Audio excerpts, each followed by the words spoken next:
Hello hello everyone, എല്ലാവർക്കും സുഖാണെന്ന് വിശ്വസിക്കുകയാണ്. വിംബിൾ അക്കാദമിയുടെ കീഴിലായിട്ട് സംഘടിപ്പിക്കുന്ന മറ്റൊരു പ്രീ വെബിനാറിലേക്ക് എല്ലാവരെയും ഹൃദ്യമായി സ്വാഗതം ചെയ്യുകയാണ്. ഏകദേശം ഒരു വർഷത്തോളമായിട്ട് നമ്മൾ വിംബിളിന്റെ കീഴിലായിട്ട് വ്യത്യസ്തമായിട്ടുള്ള കോഴ്സുകളും വർക്ക്ഷോപ്പുകളും ഒക്കെ നമ്മൾ സംഘടിപ്പിച്ചു വരികയാണ്. അതിന്റെ ഭാഗമായിട്ട് കൂടുതൽ ആളുകളിലേക്ക് മെന്റൽ ഹെൽത്ത് അവയർനെസ്സുകൾ നമ്മൾ നൽകുക, മെന്റൽ ഹെൽത്ത് പ്രൊഫഷണൽസ് ആയിട്ട് മാറ്റുന്നതിനാവശ്യമായിട്ടുള്ള കോൺഫിഡൻസുകൾ ബിൽഡപ്പ് ചെയ്യുക, അവർക്ക് ഓപ്പർച്യൂണിറ്റീസ് കൊടുക്കുക തുടങ്ങിയിട്ടുള്ള വ്യത്യസ്തമായിട്ടുള്ള മേഖലകളിൽ കഴിഞ്ഞ ഒരു വർഷമായിട്ടൊക്കെ നമുക്ക് നന്നായിട്ട് ഇടപെടാൻ സാധിച്ചിട്ടുണ്ട്. മാത്രമല്ല, നമ്മളുടെ ഈ ഒരു പ്ലാറ്റ്ഫോമിനെ ചെറിയ ചെറിയ കോഴ്സുകളായിട്ടാണ് നമ്മൾ തുടങ്ങിയിട്ടുണ്ടായിരുന്നത്. 1 day workshop, 2 day workshop, 3 day, 5 day അങ്ങനെ തുടങ്ങിയിട്ട് നിലവിൽ ഒരു മാസത്തെ അല്ലെങ്കിൽ 2 മാസത്തെ കോഴ്സ് വരെയൊക്കെ ഉള്ളതായിരുന്നു നമ്മൾ പ്ലാൻ ചെയ്തിട്ടുണ്ടായിരുന്നത്. മാത്രമല്ല, നമുക്ക് കുറച്ചും കൂടിയും അക്രഡിറ്റഡ് ആയിട്ടുള്ള സർട്ടിഫിക്കറ്റുകളും അതേപോലെ തന്നെ ലോങ് ടേം കോഴ്സുകളും ഒരുപാട് പേര് റിക്വസ്റ്റ് ചെയ്തതിന്റെ അടിസ്ഥാനത്തിൽ നമ്മൾ ഡിപ്ലോമ കോഴ്സുകൾ നമ്മൾ സ്റ്റാർട്ട് ചെയ്യുന്ന വിവരം നിങ്ങളെ നേരത്തെ തന്നെ അറിയിച്ചിട്ടുണ്ടായിരുന്നു. പക്ഷെ ഒഫീഷ്യലി നമ്മൾ ഇന്ന് മുതൽ അതിന്റെ പോസ്റ്ററുകൾ ഔട്ട് ചെയ്തിട്ടുണ്ട്. Diploma in learning disorder management എന്നുള്ള ഒരു കോഴ്സ് നമ്മൾ തുടങ്ങുകയാണ്. അതിനുശേഷം അഡ്വാൻസ്ഡ് CBT നമ്മളിപ്പോൾ 5 ഡേയ്സ് വർക്ക്ഷോപ്പും 2 മന്ത്സും ആണ് നമ്മൾ നൽകിയിട്ടുണ്ടായിരുന്നത്. അത് തന്നെ കുറച്ചും കൂടി സർട്ടിഫൈഡ് ആയിട്ടുള്ള സർട്ടിഫിക്കറ്റിനെ അധികരിച്ചുകൊണ്ട് നമ്മൾ നൽകാൻ ഉദ്ദേശിക്കുന്നു. തുടങ്ങിയിട്ട് സൈക്കോതെറാപ്പി, കൗൺസിലിംഗ് തുടങ്ങിയിട്ടുള്ള മേഖലകളിൽ തീർച്ചയായിട്ടും ഡിപ്ലോമകളും PG ഡിപ്ലോമ അടക്കമുള്ള വ്യത്യസ്തമായിട്ടുള്ള കോഴ്സുകൾ നമ്മൾ പടിപടിയായിട്ട് തുടങ്ങാൻ ആഗ്രഹിക്കുകയാണ്. അതേപോലെ തന്നെ ഇന്റേൺഷിപ്പുകൾ നമ്മൾ തുടങ്ങുകയാണ്. കൊടുങ്ങല്ലൂര് ജനത വെൽനസ് ഹോസ്പിറ്റലുമായിട്ട് ടൈപ്പ് ചെയ്തുകൊണ്ട് അവിടെ ഓൾറെഡി ഒരു സൈക്കോളജി ഡിപ്പാർട്ട്മെന്റ് വിംബിൾ ആണ് കൈകാര്യം ചെയ്യുന്നത്. അവിടുത്തെ കൗൺസിലിംഗ് കേസുകൾ, റെമഡിയേഷൻ തുടങ്ങിയിട്ടുള്ള വ്യത്യസ്തമായിട്ടുള്ള ഡി അഡിക്ഷൻ അടക്കമുള്ള വ്യത്യസ്തമായിട്ടുള്ള കേസുകൾ ആ ഒരു ഡിപ്പാർട്ട്മെന്റ് നമ്മളാണ് ഇപ്പോൾ കൈകാര്യം ചെയ്തുകൊണ്ടിരിക്കുന്നത്. നമ്മളുമായിട്ട് പിന്നെ സഹകരിച്ച് നിൽക്കുന്ന നമ്മളുടെ സ്റ്റുഡൻസിന് തന്നെ അവിടെ നമ്മൾ ഓപ്പർച്യൂണിറ്റീസ് കൊടുക്കുന്നുണ്ട്. കൗൺസിലിംഗ് കേസുകൾ അറ്റൻഡ് ചെയ്യാനും റെമഡിയേഷൻ എടുക്കാനും ഒക്കെ നമ്മൾ നമ്മുടെ സ്റ്റുഡൻസിന് തന്നെ അവസരങ്ങൾ നമുക്ക് കൊടുക്കാൻ പറ്റിയിട്ടുണ്ട്. അതേപോലെ തന്നെ നമ്മൾ ഒരുപാട് സ്കൂളുകളുമായിട്ടും ഓർഗനൈസേഷനുകളുമായിട്ടും ടൈപ്പ് ചെയ്തുകൊണ്ട് അവിടെയെല്ലാം ഇത്തരം കൗൺസിലിംഗ് സെന്ററുകൾ കൊളാബറേറ്റ് ചെയ്തുകൊണ്ട് തൃശ്ശൂരിൽ നിന്ന് വിളിച്ചിട്ടുണ്ടായിരുന്നു, കാലിക്കറ്റിൽ നിന്ന് വിളിച്ചിട്ടുണ്ടായിരുന്നു. വ്യത്യസ്തമായിട്ടുള്ള ക്ലിനിക്കുകളിൽ ടൈപ്പ് ചെയ്തുകൊണ്ട് കൗൺസിലിങ്ങും റെമഡിയേഷനൊക്കെ സ്റ്റാർട്ട് ചെയ്യാനുള്ള ചില ഒരുക്കങ്ങൾ, അതിൻ്റെ ഒരു തുടക്കം മാത്രമാണ്. പക്ഷെ അതിലേക്ക് നമുക്ക് തീർച്ചയായിട്ടും നമ്മുടെ കോഴ്സുകളിൽ പഠിച്ചവര്, നമ്മളുമായിട്ട് സഹകരിച്ച് നിൽക്കുന്നവർക്കൊക്കെ തീർച്ചയായിട്ടും നമുക്ക് മാക്സിമം ഓപ്പർച്യൂണിറ്റീസ് ഒക്കെ കൊടുക്കാൻ നമുക്ക് ഒരുമിച്ച് തന്നെ നമുക്ക് മുന്നോട്ട് പോകാം. നേരത്തെ ഞാൻ ഒരു വെബിനാറിൽ പറഞ്ഞതുപോലെ തന്നെ ഇതിലെ പല ഓപ്പർച്യൂണിറ്റീസും നമ്മളിലേക്ക് വരുന്നത് ആസ് എ വിംബിൾ എന്ന് പറയുന്ന ഒരിക്കലും എന്റെയോ അല്ലെങ്കിൽ നിസാബ് സാറിന്റെയോ മാത്രമല്ല, മറിച്ച് നമ്മളെല്ലാവരും ഒരുമിച്ച് നിന്നുകൊണ്ട് നമുക്ക് എവിടെയൊക്കെ നമുക്ക് എന്തൊക്കെ അവയർനെസ്സുകൾ നമുക്ക് നൽകാൻ പറ്റും, ഏതൊക്കെ രൂപത്തിൽ നമുക്ക് സാമൂഹികമായിട്ട് ഇടപെടലുകൾ നടത്താൻ പറ്റും എന്നതിന്റെ അടിസ്ഥാനത്തിൽ തന്നെയാണ് നമ്മൾ മുന്നോട്ട് പോകുന്നത്. അപ്പോൾ ഈ ഒരു പ്ലാറ്റ്ഫോമിനെ ചേർത്ത് നിർത്തുന്ന, അതിനെ സ്നേഹിക്കുന്ന, അതിനെ മുന്നോട്ട് കൊണ്ടുപോകുന്ന പ്രിയപ്പെട്ട എല്ലാ പാർട്ടിസിപ്പൻസിനെയും എല്ലാ ലേണേഴ്സിനെയും ഈ ഒരു സമയത്ത് ഞാൻ ഓർക്കുകയാണ്. അവർക്ക് എല്ലാവർക്കും സന്തോഷങ്ങളും സ്നേഹങ്ങളും അറിയിക്കുകയാണ്. അതേപോലെ തന്നെ നമുക്കറിയാം നമ്മുടെ ഫാക്കൽറ്റി, വിശേഷിച്ചും നിസാബ് സാറ്, വർഷ മാം ഉൾപ്പെടെയുള്ള ഒരുപാട് ഫാക്കൽറ്റികൾ, ഏകദേശം 20-ലധികം ഫാക്കൽറ്റി ഉണ്ട്. അവരെല്ലാവരും നമുക്കെല്ലാം അറിയാവുന്ന പോലെ തന്നെ ദിനേന എന്നോണം അവരുടെ സമയം മാറ്റിവെച്ചുകൊണ്ട് നോളജ് ഷെയർ ചെയ്യാൻ വേണ്ടിയിട്ട്, ഇപ്പൊ നിസാബ് സാറിനൊക്കെ സംബന്ധിച്ചിടത്തോളം ഏകദേശം ഒരു വർഷത്തോളമായിട്ട് ഇത്തരത്തിൽ ആഴ്ചയിൽ ഫ്രീ വെബിനാർ കൊടുക്കുകയാണ്. അതും പിന്നെ PPT ഒക്കെ തയ്യാറാക്കി അതിന്റെ പിന്നെ ആവശ്യമായിട്ടുള്ള മെറ്റീരിയൽസ് നൽകിക്കൊണ്ട് തന്നെ ഓരോ ഫാക്കൽറ്റിയും നിരന്തരം, കൺസിസ്റ്റൻസി എന്നൊക്കെ പറയുമ്പോൾ ശരിക്കും പറഞ്ഞാൽ അതാണ്. അപ്പോ പ്രത്യേകിച്ച് നിസാബ് സാർ അടക്കമുള്ള, നിസാബ് സാർ ഒരു ആഴ്ചയിലും ഫ്രീ വെബിനാർ എടുക്കാത്തത് ഉണ്ടാവില്ല. അത്രയും വല്ല പനി പിടിച്ചൊക്കെ കിടക്കുകയാണെങ്കിൽ മാത്രമേ ഉണ്ടാവുള്ളൂ. അത്രയും കൺസിസ്റ്റന്റ് ആയിട്ട് ഫ്രീ വെബിനാറുകളൊക്കെ കൊടുക്കുക, അത് അത്രയധികം. നിങ്ങൾ വിംബിൾ അക്കാദമിയുടെ യൂട്യൂബ് ചാനലിൽ പോയി കഴിഞ്ഞാൽ ഏറ്റവും കൂടുതൽ അവിടെ കാണുന്ന നിസാവ് സാറിനെ ആയിരിക്കും. അപ്പോൾ അതൊരു കൺസിസ്റ്റന്റ് ആയിട്ട് അത് നൽകണം, അത് പിന്നെ എന്നുള്ള ഒരു കൃത്യമായിട്ടുള്ള ബോധ്യത്തിന്റെ അടിസ്ഥാനത്തിൽ തന്നെയാണ് അത് മുന്നോട്ട് പോകുന്നത്. അപ്പോൾ ആ ഒരു ഫാക്കൽറ്റി തീർച്ചയായിട്ടും നമ്മുടെ കൂടെ ഉണ്ടാകുന്നത് കൊണ്ടാണ്. കാരണം നമുക്ക് ഓരോ ഇൻസ്റ്റിറ്റ്യൂഷനും അതിൻ്റെതായുള്ള ചില വാല്യൂസ് കീപ്പ് ചെയ്യുന്നുണ്ടാവും. ആ വാല്യൂസിനോട് പിന്നെ ചേർന്ന് നിന്നുകൊണ്ട് ഫാക്കൽറ്റി മുന്നോട്ട് പോകുമ്പോഴാണ് അത് സക്സസിലേക്ക് എത്തുക. അതിനോടൊപ്പം തന്നെ അതിന്റെ ലേണേഴ്സും കൂടി ചേരുമ്പോൾ അത് വലിയൊരു മുന്നേറ്റമായിട്ട് മാറുന്നു എന്നുള്ളതാണ്. അപ്പോൾ തീർച്ചയായിട്ടും ഞാനിവിടെ ലേണേഴ്സിനോട് സ്നേഹവും സന്തോഷവും പറഞ്ഞതുപോലെ തന്നെ എല്ലാ ഫാക്കൽറ്റിയും ഇവിടെ ഇല്ലെങ്കിൽ പോലും ആ ഒരു ഫാക്കൽറ്റി ഓരോരുത്തരും അവർ നിർവഹിക്കുന്ന ആ ഒരു പ്രവർത്തനത്തിന് കൂടി സന്തോഷം ഞാനിവിടെ അറിയിക്കുകയാണ്. അപ്പോൾ എന്നത്തേതും പോലെ തന്നെ നമ്മുടെ ഇന്നത്തെ ഈ ഒരു ഫ്രീ സെഷൻ നമ്മളിവിടെ സമാരംഭം കുറിക്കുകയാണ്. Mindfulness based interventions in counselling എന്നുള്ള ആ ഒരു ടോപ്പിക്കാണ് ഇന്ന് നമ്മൾ ഡിസ്കസ് ചെയ്യുന്നത്. അപ്പോൾ അതുമായി ബന്ധപ്പെട്ട് കൺസൾട്ടന്റ് സൈക്കോളജിസ്റ്റും സൈക്കോ തെറാപ്പിസ്റ്റുമായിട്ടുള്ള നിസാവ് സാർ നിങ്ങളോട് സംസാരിക്കും. അപ്പോൾ ഒരിക്കൽ കൂടി എല്ലാവരെയും ഈ ഒരു പ്ലാറ്റ്ഫോമിലേക്ക്, ഈ ഒരു വെബിനാറിലേക്ക് ഹൃദ്യമായി സ്വാഗതം ചെയ്തുകൊണ്ട് നിസാവ് സാറിനെ വളരെ സ്നേഹത്തോടെ ഞാനൊരു സെഷൻ ലീഡ് ചെയ്യാൻ വേണ്ടിയിട്ട് ഇൻവൈറ്റ് ചെയ്യുന്നു. Thank you so much. നിസാവ് സാർ പ്ലീസ്.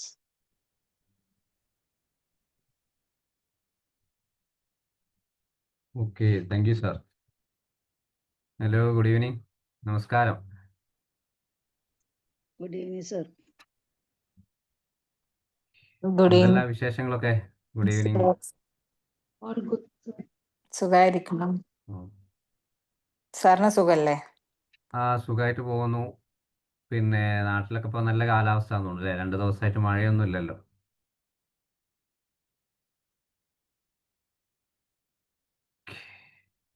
അപ്പോൾ സാറ് പറഞ്ഞതുപോലെ തന്നെ നമുക്ക് ഒരുപാട് ഓപ്പർച്യൂണിറ്റികൾ ഈ ഒരു അക്കാദമിയിലൂടെ സാറായിട്ട് നിങ്ങൾ ഒരുപാട് കാര്യങ്ങൾ പറഞ്ഞിട്ടുണ്ട്. അപ്പോൾ കിട്ടുന്ന അവസരങ്ങൾ എന്താണ് മുതലാക്കുക എന്നുള്ളതാണ്. ഇനിയിപ്പോൾ എന്ത് അവയർനെസ് ആണെങ്കിലും ഒരുപാട്, ഇപ്പോൾ നമ്മൾ ഇതിൽ തന്നെ 20-ൽ കൂടുതൽ ഫാക്കൽറ്റീസ് നമ്മുടെ അക്കാദമിയിലുണ്ട്. എല്ലാവരും നല്ല രീതിയിൽ ഒരു സെഷൻ എടുക്കുന്നത്. ഇപ്പോൾ 5:30 ഒരു മോർണിംഗ് സർക്കിളിൽ തന്നെ എത്രയോ ആളുകൾ വന്ന് എടുക്കുന്നത്. അപ്പോൾ ആദ്യം ഒരു 20 പേര് തുടങ്ങിയ ഗ്രൂപ്പിൽ ഇപ്പോൾ 500-ന്റെ മുകളിലായി. എത്രയോ ആളുകൾ ട്രെയിനേഴ്സ് എടുക്കുന്നുണ്ട്. കാരണം 5:30ക്കൊക്കെ ഒരു വരിക എന്ന് പറയുന്ന അലാറം വെച്ച് എണീച്ചപ്പോൾ എഴുന്നേൽക്കുന്ന സമയമായിരിക്കും എങ്കിൽ പോലും അതിനായിട്ടൊരു പ്രസൻറ്റേഷൻ ഉണ്ടാക്കി വരിക എന്ന് പറയുന്നത് കുറച്ച് റിസ്കി ഫാക്ടർ തന്നെയാണ്.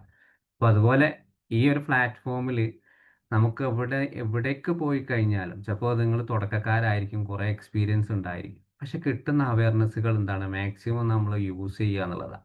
ഏത് മേഖലയിലേക്കാണ് പോകുന്നതെങ്കിലും.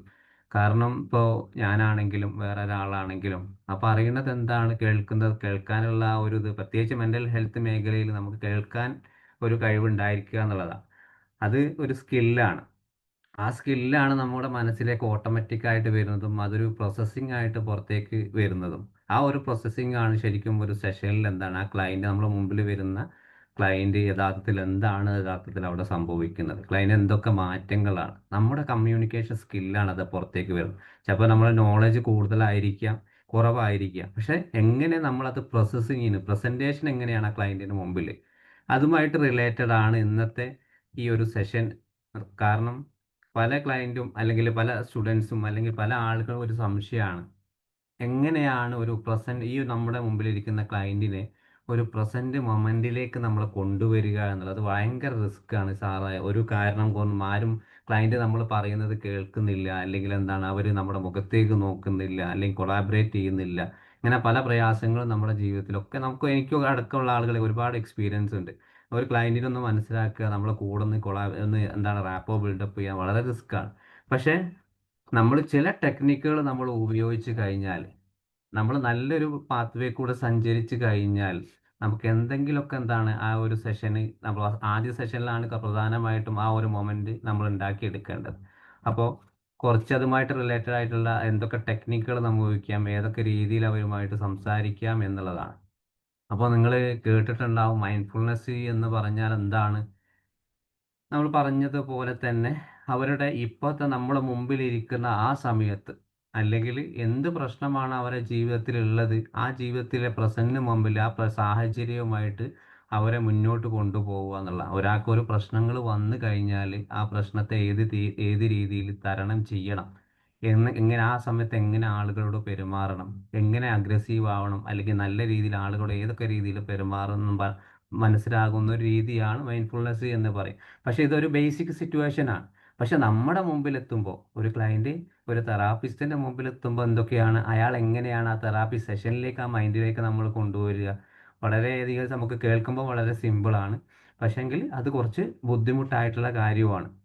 അപ്പോൾ അവരുടെ ജീവിതത്തിൽ നടക്കുന്ന ഓരോ നിമിഷങ്ങളിലും എന്ത് സംഭവിച്ചതാണോ അതിൽ എത്ര കൂടെ ആ സംഭവത്തെക്കുറിച്ച് നമ്മൾ ബോധവൽക്കരിക്കുന്നു, അല്ലെങ്കിൽ എന്താണ് അവരുടെ ചിന്തകൾ ഇപ്പോൾ എത്രത്തോളം ശരിയാണ്, അല്ലെങ്കിൽ എൻ്റെ ചിന്തകൾ എത്രത്തോളം തെറ്റാണ് എന്ന് ഇത് വിധി പറയാതെ നമ്മൾ പൂർണ്ണമായിട്ടും ആ ക്ലയൻറ്റിന്റെ മനസ്സിലേക്ക്, നമ്മൾ തെറാപ്പിസ്റ്റ് എന്ന നിലയിൽ അല്ലെ കൗൺസിലർ എന്ന നിലയിൽ അവരുടെ മനസ്സിലേക്ക് നമ്മൾ ഇറങ്ങുകയാണ്.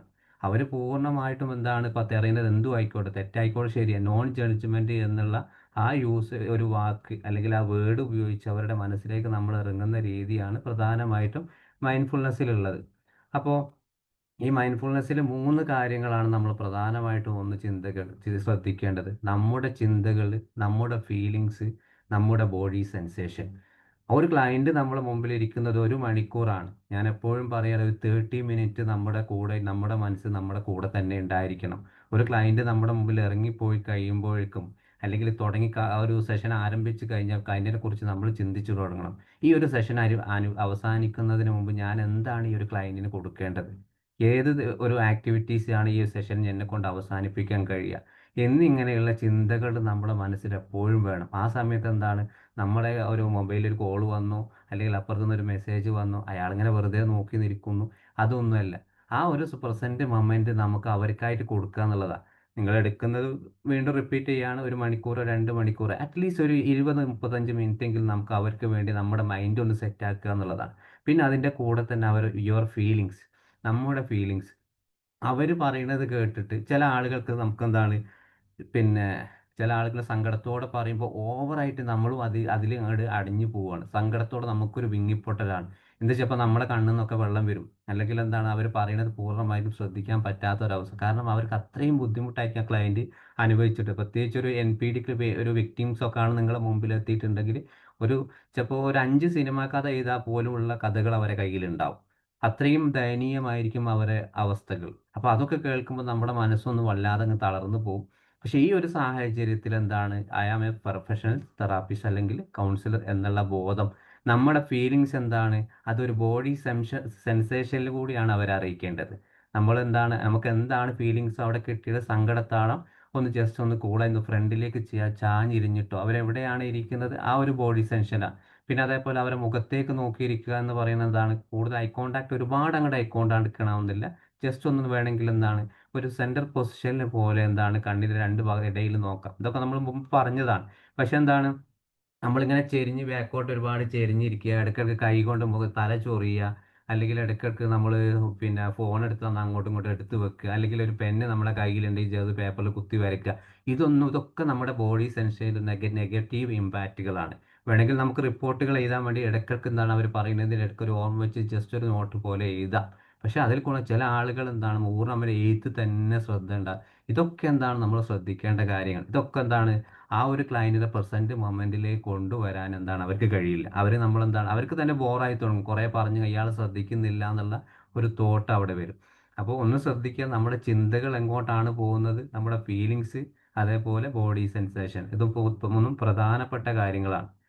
പിന്നെ അതേപോലെ തന്നെ ഇതിൻ്റെ ഒരു പ്രധാനപ്പെട്ട കോമ്പോണന്റ് എന്ന് പറയുമ്പോൾ, നമ്മൾ ഈ ഒരു മൈൻഡ്ഫുൾനെസ് എന്ന് പറയുമ്പോൾ ഇപ്പോൾ നടക്കുന്ന കാര്യങ്ങൾ, അതായത് നമ്മുടെ ജീവിതത്തിൽ അല്ലെങ്കിൽ ആ പ്രസന്റ് മുമ്പിൽ ക്ലയന്റുമായിട്ട് സംസാരിക്കുമ്പോൾ പ്രധാനമായിട്ടും നമ്മുടെ ശ്രദ്ധ പൂർണ്ണമായിട്ടും ക്ലയന്റിന് കൊടുക്കുക എന്നുള്ളത്. ഈ പറഞ്ഞത് തന്നെയാണ്, ക്ലയന്റിന് പൂർണ്ണമായിട്ടും കൊടുക്കുക. ആ ശ്രദ്ധ നമ്മൾ കേൾക്കുന്നുള്ളതിന് അവയർനെസ് എങ്ങനെയാണ് കൊടുക്കുക ക്ലയന്റിന്, ആർക്കെങ്കിലും ഒന്ന് പറയാമോ? നമ്മൾ അവരെ ശ്രദ്ധിക്കുന്നുണ്ട് എന്നുള്ള ഒരു അവയർനെസ് എങ്ങനെയാണ് അവർക്ക് കൊടുക്കുക?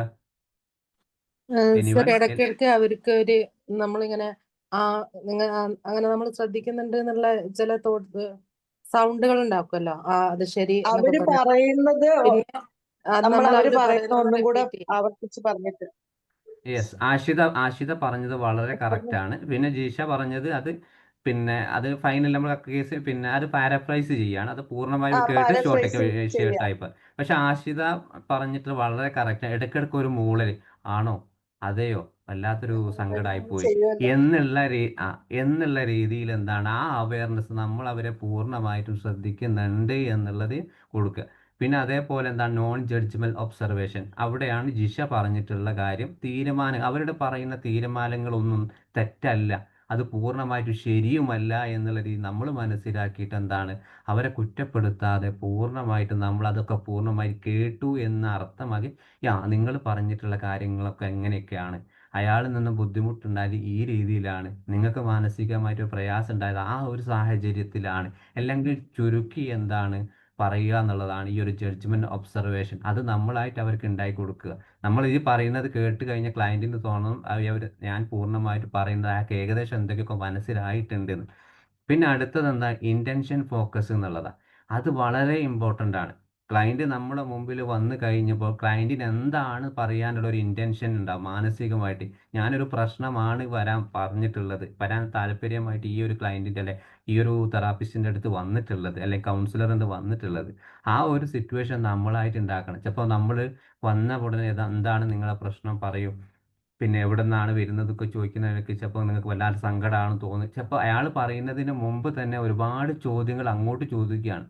അപ്പോൾ പറയേണ്ട കാര്യം എന്താണ്, അയാളുടെ മനസ്സിൽ എന്താണ്, എൻ്റെ ഇൻറ്റൻഷൻ എന്താണ്, അത് ക്ലയൻറ്റ് മറന്നു പോവുകയാണ്. അല്ലെങ്കിൽ എന്താണ് പറയാതെ തന്നെ അവിടെ ഒഴിവാക്കി പോകും. കാരണം ഇയാൾ ഈ പറഞ്ഞിട്ട് കാര്യമൊന്നുമില്ല, എൻ്റെ ഇൻറ്റൻഷൻ കാരണം എൻ്റെ ഈ ഒരു തെറാപ്പിസ്റ്റ് അല്ലെങ്കിൽ കൗൺസിലർ മറ്റൊരു രൂപത്തിലേക്കാണ് ചോദ്യങ്ങളിലേക്ക് പോകുന്നത്. കാരണം അവരൊരിക്കലും തുറന്നു പറയില്ല.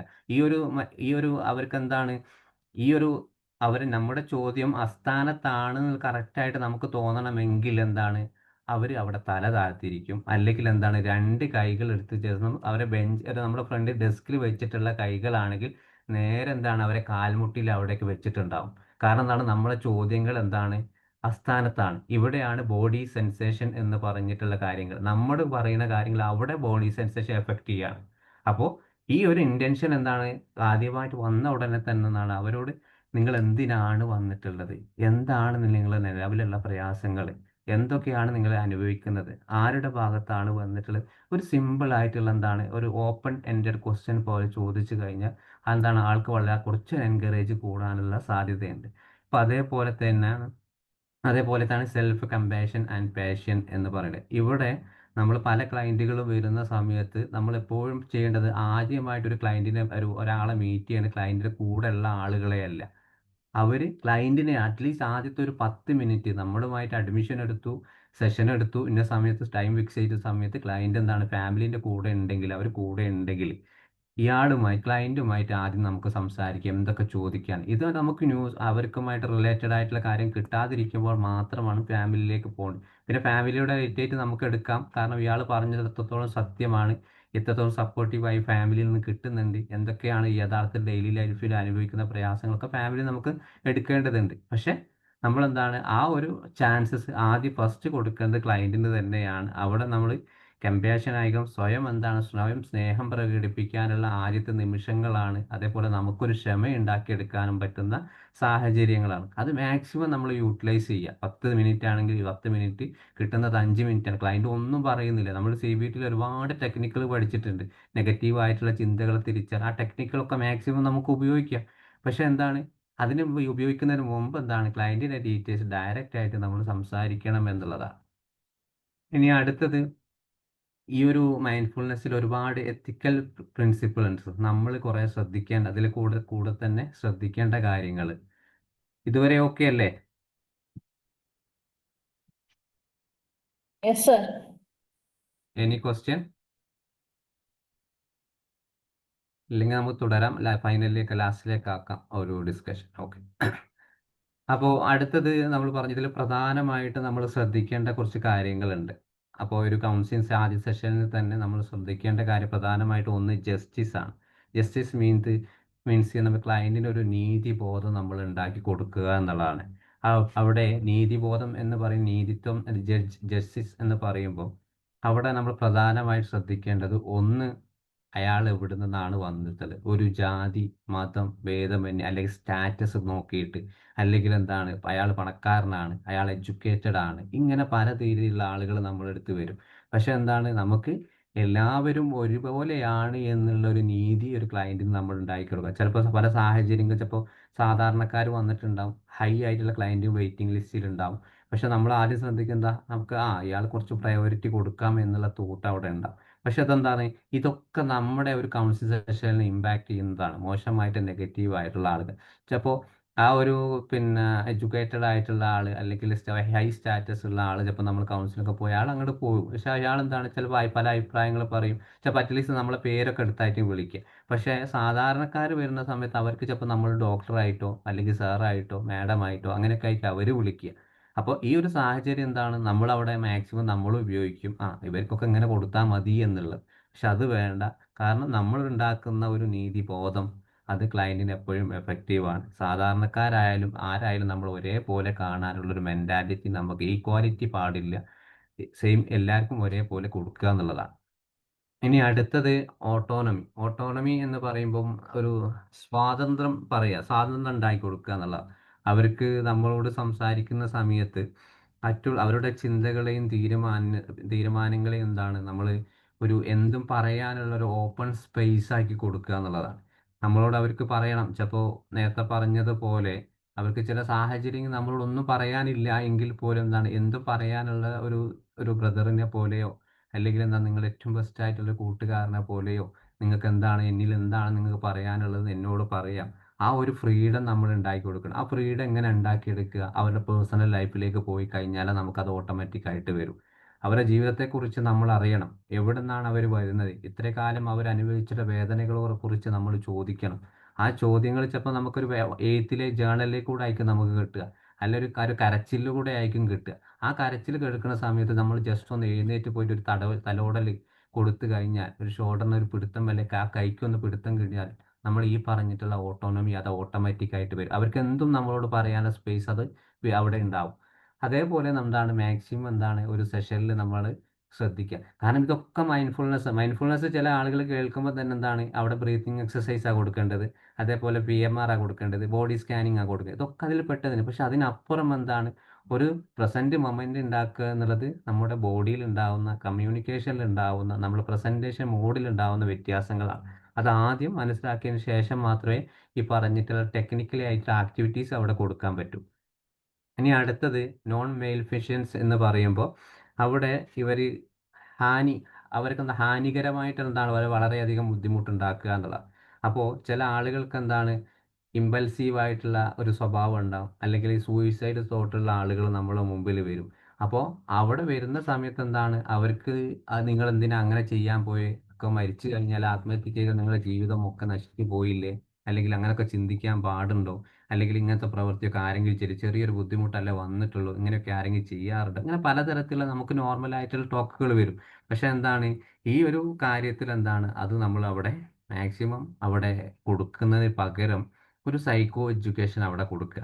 പ്രസന്റ് മൊമെന്റ് അവയർനെസ് എന്ന് പറയുന്നത് അവിടെയാണ്. അവരെന്തിനാണ് പിന്നെ ഈ ഒരു പറഞ്ഞിട്ടുള്ള ഒരു ആത്മഹത്യയെക്കുറിച്ച് ചിന്തിച്ചിട്ടുള്ളത്, ആ ചിന്തിക്കാനുള്ള സാഹചര്യങ്ങൾ എന്തൊക്കെയാണ്, അത് റിലേറ്റഡ് ആയിട്ടായിരിക്കണം അവിടെ നമ്മൾ ഉപയോഗിക്കണം. നമ്മുടെ വാക്കുകൾ ഉപയോഗിക്കണം, നമ്മുടെ ബോഡി ലാംഗ്വേജ് പരമാവധി അവിടെ ചിലപ്പോൾ നേരത്തെ പറഞ്ഞതുപോലെ ഒന്ന് തലോടലായിട്ടോ കൈ പിടിച്ചതായിട്ട് നമുക്ക് ഉപയോഗിക്കാം.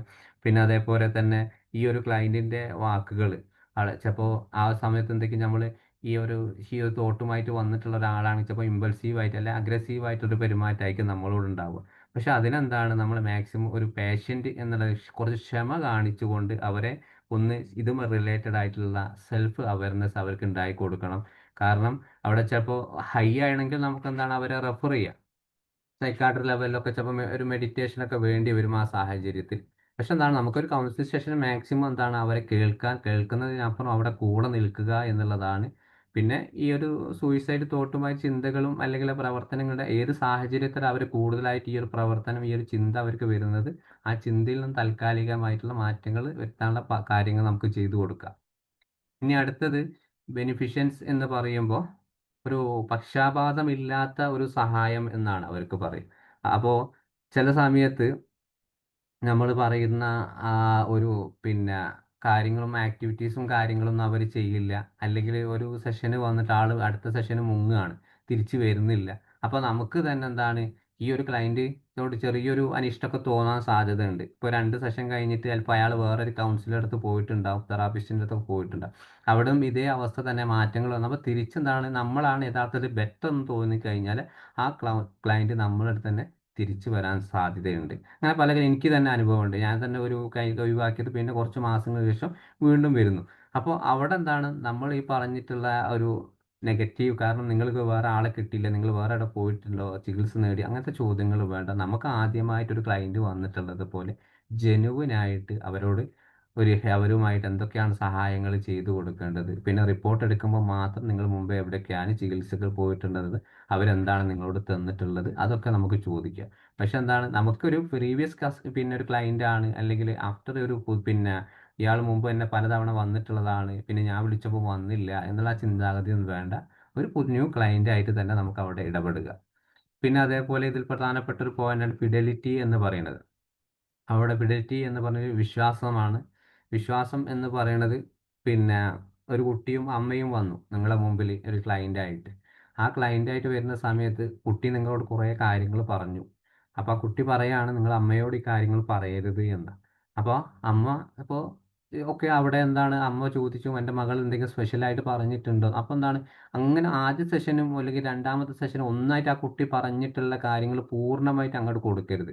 ഇതിൽ ഒന്നോ രണ്ടോ, പ്രത്യേകിച്ച് കുട്ടികളുടെ കാര്യമാകുമ്പോൾ ഒന്നോ രണ്ടോ ആരുടെ ഭാഗത്തിന് യഥാർത്ഥത്തിൽ വീട്ടിൽ എന്താണ് കുട്ടിക്ക് കിട്ടുന്നത്, അമ്മയുടെ മാർക്ക് പൂർണ്ണമായിട്ടുണ്ടോ എന്നുള്ളത് നമ്മൾ തിരിച്ചറിയണം. അതിനുശേഷം എന്താണ് കുട്ടിയുടെ അമ്മയോട് പറയണം. ആദ്യത്തെ സെഷനിൽ ഈ കുട്ടി ഇങ്ങനെ സൂചന തന്നിട്ടുണ്ടായിരുന്നു, തുടക്കത്തിൽ തന്നെ പറഞ്ഞു കഴിഞ്ഞാൽ എന്താ വിഷയം, അവർ വീട്ടിൽ പോയി ചിലപ്പോൾ ആ കുട്ടിയെ ഉപദ്രവിക്കാനുള്ള സാധ്യതയുണ്ട്, അല്ലെങ്കിൽ ആ കുട്ടി വീണ്ടും ഡൗൺ ആവും. കാരണം അമ്മ വീട്ടിൽ പോയി ചോദിക്കും, അല്ലെങ്കിൽ അച്ഛനോട് പറയും, അങ്ങനെ പല പ്രയാസങ്ങളും ഉണ്ടാവാനുള്ള സാധ്യതയുണ്ട്. അപ്പോൾ ഒരു വിശ്വാസം നമ്മോട് പറഞ്ഞിട്ടുള്ള ക്ലയൻറ്റ് പറഞ്ഞിട്ടുള്ള എന്ത് കാര്യമാണെങ്കിലും കുറച്ച് വിശ്വാസം കുറഞ്ഞ് നമുക്ക് എന്തായാലും അത് റിലേറ്റ് ആയിട്ടുള്ള ആളുകൾ ചിലപ്പോൾ ഷെയർ ചെയ്യേണ്ടി വരും. അപ്പോൾ ആ സാഹചര്യം എന്താണ് വരുന്നവരെ കാത്തിരിക്കുക. തുടക്കത്തിൽ തന്നെ നമുക്കൊരു പോയിന്റ് കിട്ടിയല്ലോ എന്ന് വിചാരിച്ചിട്ട് എന്താണ് മറ്റുള്ള ആൾക്കാരോട് അത് ഷെയർ ചെയ്യാൻ പാടില്ല. അതാണ് ആ ഫിഡലിറ്റി എന്ന് പറയുന്നത്. ഇനി അതേപോലെ വെറാസിറ്റി എന്ന് പറയുമ്പോൾ എന്താണ് ഈ ഒരു പിന്നെ നമ്മൾ നേരത്തെ പറഞ്ഞ സത്യസന്ധതയോടുള്ള ആ ഒരു പെരുമാറ്റം, അല്ലെങ്കിൽ എന്താണ് ആ പെരുമാറ്റം എന്താണ് പല പ്രയാസങ്ങൾ കൊണ്ടും ചിലപ്പോൾ ചില ക്ലയൻറ്റുകൾ നമ്മളോട് ഡയറക്റ്റ് ആയിട്ടൊരു കമ്മ്യൂണിക്കേഷൻ ഉണ്ടാവാത്ത സാഹചര്യം വരുമ്പോൾ അവർക്ക് ആ സാഹചര്യം എന്താണ് ആ തടസ്സം ഉണ്ടാക്കുന്ന എന്തൊക്കെ പ്രവർത്തനങ്ങളാണ്. ചിലപ്പോൾ ചില ക്ലയൻറ്റുകൾ ഉണ്ടാവും നമ്മളോട് സത്യം പറഞ്ഞു കഴിഞ്ഞാൽ അവർക്ക് തോന്നുകയാണ് ഞാനിവിടെ വന്നൊക്കെ പറഞ്ഞു കഴിഞ്ഞാൽ അയാൾ ഈ ഒരു തെറാപ്പിസ്റ്റ് പൂർണ്ണമായിട്ട് എന്നെ മനസ്സിലാക്കും, അയാൾ എൻ്റെ ഫാമിലിയോട് പറയും, അപ്പോൾ ഫാമിലി വിചാരിക്കും എല്ലാം എൻ്റെ കുറ്റം കൊണ്ടാണ് നടക്കുന്നത്, അല്ലെങ്കിൽ ഞാൻ മനഃപൂർവ്വമായിട്ട് എല്ലാം ഒറ്റയ്ക്ക് ചെയ്തിട്ടുള്ളതാണ്, അല്ലാതെ എന്താണ് എനിക്ക് മാനസികമായിട്ടൊരു ബുദ്ധിമുട്ടൊന്നുമില്ല എന്നിങ്ങനെ പലതരത്തിലുള്ള ചിന്തകൾ എന്താണ് ഈ ഒരു ക്ലയൻറ്റിന് വരാനുള്ള സാധ്യതകളുണ്ട്. അപ്പോൾ അവിടെ എന്താണ് ചില കാര്യങ്ങൾ അവർ മിണ്ടാതിരിക്കുന്ന സമയത്ത് നമ്മൾ കുറച്ച് സൈലൻ്റ് ആയിരിക്കുക. പിന്നെ വേണമെങ്കിൽ ചോദിക്കാം ഫൈനലി ആയിട്ട്, നമ്മൾ നേരത്തെ സംസാരിക്കുന്ന നിലയ്ക്ക് നിങ്ങൾ കുറച്ചൊന്ന് നിശബ്ദമായിട്ട് നിന്നല്ലോ, എന്തോ ഒരു വിഷമം നിങ്ങളുടെ മനസ്സിലൂടെ കടന്നു പോയോ, അതുമായിട്ട് നിങ്ങൾക്ക് പറയാൻ പറ്റുമെങ്കിൽ പറയാം, ബുദ്ധിമുട്ടില്ലെങ്കിൽ ബുദ്ധിമുട്ടാണെങ്കിൽ പറയുകയും വേണ്ട എന്നുള്ള രീതിയിൽ എന്താണ് അവരുടെ ആ ഒരു ജെനുവിൻ ആയിട്ടുള്ള കാര്യങ്ങൾ എന്താണ് അവരുടെ മനസ്സിൽ തന്നെ സൂക്ഷിക്കാൻ പറയുക ചില കാര്യങ്ങൾ. പക്ഷേ ഈ ഒരു ചോദ്യം എന്താണ് നമുക്ക് അടുത്ത സെഷനിൽ വരുന്ന സമയത്ത് നമുക്ക് ആദ്യം ഇവരോട് ചോദിക്കാം, നിങ്ങൾ കഴിഞ്ഞ സെഷൻ ഇവിടുന്ന് തിരിച്ചു പോകുന്ന സമയത്ത് എന്തെങ്കിലും പറയാൻ ബാക്കി വെച്ചിട്ടുണ്ടായിരുന്നോ, അല്ലെങ്കിൽ എന്തെങ്കിലും സങ്കടങ്ങൾ ഇപ്പോഴും പറയാൻ വെച്ച സങ്കടങ്ങൾ ഇപ്പോൾ മനസ്സിലുണ്ടോ എന്നൊക്കെ എന്താണ് നമുക്ക് ചോദിക്കുന്ന സമയത്ത് അയാൾക്ക് ഒരു ഓർമ്മപ്പെടുത്തലാണ് കഴിഞ്ഞ പ്രാവശ്യം പറയാൻ മനഃപൂർവ്വം പറയാതിരുന്ന ഒരു കാര്യം. അപ്പോൾ നമ്മോടുള്ള വിശ്വാസം കാരണം അയാൾ ചിലപ്പോൾ പറഞ്ഞുകൊണ്ടിരിക്കും, പറയാൻ സാധ്യത കാണുന്നുണ്ട്. അതാണ് ഒരു വെറാസിറ്റി എന്ന് പറയുന്നത്. ഇനി അടുത്തൊരു ഇൻഡിവിജ്വാലിറ്റി ആണ്. ഇൻഡിവിജ്വാലിറ്റി എന്ന് പറഞ്ഞാൽ നമ്മുടെ മുമ്പിൽ ഇരിക്കുന്ന ആ ഒരു ക്ലയൻറ്റിൻ്റെ അതിന് ഒരുപാട് സാധാരണ വരുന്ന ആളുകൾക്ക് ഓരോ തരത്തിലുള്ള സ്വഭാവവും ഓരോ തരത്തിലുള്ള പ്രത്യേകതകളുമാണുള്ളത്. അപ്പോൾ ഏജ് ബേസ് ആയിട്ടും അവരുടെ സ്വഭാവം അനുസരിച്ചും അവരെ പ്രത്യേകമായിട്ട് കണക്കാക്കണം. അയാൾ മുമ്പിലിരിക്കുന്ന ഒരാൾ വ്യക്തിയാണ്, അയാൾക്ക് ഒരുപാട് പ്രശ്നങ്ങൾ ഉള്ളത് കൊണ്ടാണ് എൻ്റെ അടുത്ത് വന്നിട്ടുള്ളത്. അയാളെ പൂർണ്ണമായിട്ടും കേൾക്കാൻ ഞാനത് തയ്യാറായിരിക്കണം. ഒരുപാട് കുനിഷ്ഠ ചോദ്യങ്ങൾ ചോദിക്കാൻ പാടില്ല. എനിക്ക് എന്തെങ്കിലും മെൻ്റൽ സ്ട്രെസ് ഉണ്ടെങ്കിൽ തൽക്കാലം ഇതിലേക്ക് ഞാൻ ഉൾപ്പെടുത്തേണ്ട.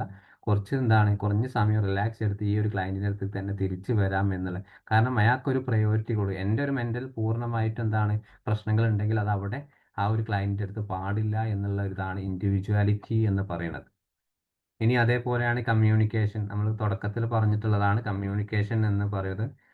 ആ ഒരു ക്ലയൻറ്റിന് നമ്മൾ കൂടുതലായിട്ട് പ്രെഡിക്റ്റ് ചെയ്യാതെ നമ്മൾ സംസാരിക്കുക. ഒന്നും അറിയില്ല ക്ലയൻറ്റ്. ആദ്യമായിട്ടൊരു ക്ലയൻറ്റിനെ പറ്റി ഒന്നും നമുക്കറിയില്ല. ചിലപ്പോൾ ഈ ഒരു ക്ലയൻറ്റിനെ പറ്റി കുടുംബം ചിലപ്പോൾ ഫോണിൽ കൂടെ വിളിച്ച് ഡീറ്റെയിൽസ് ആയിട്ട് കുറേ കാര്യങ്ങൾ പറഞ്ഞിട്ടുണ്ടാവും. വാട്സപ്പിലൂടെ മെസ്സേജ് അയച്ച് പറഞ്ഞിട്ടുണ്ടാവും. അല്ലെങ്കിൽ ഇയാൾക്ക് ആങ്സൈറ്റി ആണ്, ഡിപ്രഷൻ ആണെന്നൊക്കെ നമ്മളോട് പറഞ്ഞിട്ടുണ്ടാവും. എങ്കിൽ പോലും നമുക്കൊരു സാങ്കല്പികമായിട്ടുള്ളൊരു ലോകത്തേക്ക് പോവാതെ ആദ്യമായിട്ട് ക്ലയൻറ്റ് നമ്മളെ മുൻപ് എന്താണ് അയാൾ പറയാനുള്ളത്, എന്താണ് നമുക്ക് ചോദിക്കാനുള്ളത്, അതേപോലെ തന്നെ അവരോട് ചോദിക്കുക.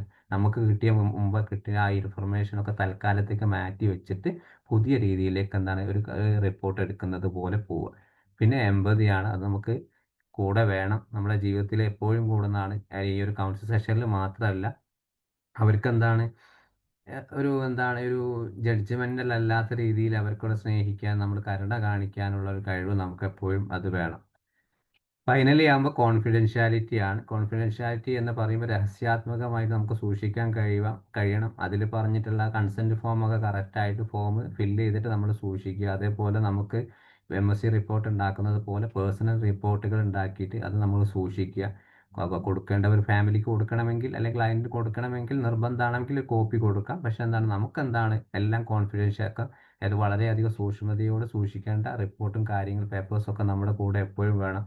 ഈ ക്ലയൻറ്റ് തന്നെ കുറഞ്ഞ കാലങ്ങൾക്ക് ശേഷം ഓക്കെ ആയി തിരിച്ചു വരുന്ന സമയത്ത് എൻ്റെ ഒരു റിപ്പോർട്ട് ഇവിടെ ഉണ്ടായിരുന്നല്ലോ, എനിക്ക് കുറച്ച് എന്തൊക്കെയായിരുന്നു അന്ന് സാർ എഴുതി വെച്ചിട്ടുള്ളത്, എൻ്റെ പ്രയാസങ്ങൾ എന്തൊക്കെയാണെന്ന് നിങ്ങൾക്ക് മനസ്സിലായിട്ട് ഒരു തിരിച്ചറിവിന് വേണ്ടി ക്ലയൻറ്റ് വന്നിട്ടുണ്ടെങ്കിൽ നമുക്ക് വേണമെങ്കിൽ ഈ ഒരു സാധനം എടുത്ത് അവരെ കാണിച്ചു, അന്ന് എനിക്ക് നിങ്ങളെക്കുറിച്ച് ഞാൻ ഇങ്ങനെയാണ് MSc റിപ്പോർട്ട് ഉണ്ടാക്കിയിട്ടുള്ളത്, കേസ് കൺസെപ്ച്വലൈസേഷൻ മോഡൽ ഇങ്ങനെയാണ് വന്നിട്ടുള്ളത്, വ്യക്തമായിട്ട് അവർക്ക് പറഞ്ഞു കൊടുക്കാം. അതിനൊക്കെ ഈ ഒരു കോൺഫിഡൻഷ്യാലിറ്റി വളരെ നല്ലതാണ്. ഓക്കെ, ഇനിയിപ്പോൾ പ്രധാനമായിട്ട് മൈൻഡ്ഫുൾനെസ് എങ്ങനെയാണ് ഒരു കൗൺസിലിംഗ് സെഷൻ നമുക്ക് അപ്ലൈ ചെയ്യുക എന്നുള്ളത്. അതിൽ ഏറ്റവും പ്രധാനപ്പെട്ടുള്ള ഒന്ന് തന്നെയാണ് psychology. Start with psycho education. ആദ്യത്തെ ഒരു 3-5 മിനിറ്റ്. കാരണം ഒരു സൈക്കോ എഡ്യൂക്കേഷൻ എന്ന് പറയുന്നത് അയാളുടെ സ്വഭാവത്തല്ല, അയാളുടെ പ്രശ്നങ്ങളെ കുറിച്ചല്ല നമ്മൾ സൈക്കോ എഡ്യൂക്കേഷൻ കൊടുക്കേണ്ടത്. ഏതൊരു കൗൺസിലിംഗ് സെഷനും ആങ്സൈറ്റി, ഡിപ്രഷൻ പോലുള്ള കേസുകൾ നമ്മൾ മുമ്പിൽ വന്നാൽ നമ്മൾ ആദ്യം കൊടുക്കുക? ഒരു റിലാക്സേഷൻ മെത്തേഡാണ് കൊടുക്കുക. ആദ്യം അയാളെ കൊണ്ട് ഒരു ബ്രീത്തിങ് എടുപ്പിക്കും, അല്ലെങ്കിൽ എന്തെങ്കിലും ഒരു ആക്ടിവിറ്റീസ് അവിടെ നിന്ന് എടുക്കും. ഫിസിക്കലി ആയിട്ടുള്ള ഒരു PMR പോലല്ല, ഈ ഒരു ബോഡി സ്കാനിങ്. വളരെ ആങ്സൈറ്റി, വളരെ തളർന്നു പോയിക്കുന്ന ഒരാളാണെങ്കിൽ ബോഡി സ്കാനൊക്കെ നല്ലതാണ്. അപ്പോൾ ആ എടുക്കുന്ന സമയത്ത് അതിനെ പറ്റിയുള്ള ഒരു അവയർനെസ്, നമ്മൾ എന്തൊരു ആക്ടിവിറ്റിയാണ് ഇയാൾക്ക് കൊടുക്കുന്നത്, അത് പൂർണ്ണമായിട്ടും ഒരു സൈക്കോ എഡ്യൂക്കേഷൻ കൊടുക്കണം. കാരണം അയാൾ പറയുകയാണ് തൽക്കാലം നിങ്ങൾ ഈ ഒരു ആങ്സൈറ്റിക്ക് വേണ്ടി, നിങ്ങൾക്ക് ആങ്സൈറ്റി ആണ് നമുക്ക് മനസ്സിലായി, അപ്പോൾ തുടക്കത്തിൽ നമുക്ക് അത് ഗ്രൂപ്പായിട്ട് കൂടുതലായിട്ട് നമ്മൾ വേണ്ടി സംസാരിക്കാൻ വേണ്ടിയിട്ട് ഞാൻ നിങ്ങൾക്കൊരു എക്സസൈസ് തരാം. ഇതാണ് ബ്രീത്തിങ് ആണ്, 4-7-8 അല്ലെങ്കിൽ ബോക്സ് ബ്രീത്തിങ് ആണ്. അത് ഒരു 4 സെക്കൻഡ് ഇങ്ങനെ എടുക്കുകയാണ്. അതേപോലെ ഇൻഹെയിലും അതുപോലെ എക്സെയിലും പുറത്തേക്ക് വേണം 1-2 തവണ ചെയ്ത് നോക്കണം.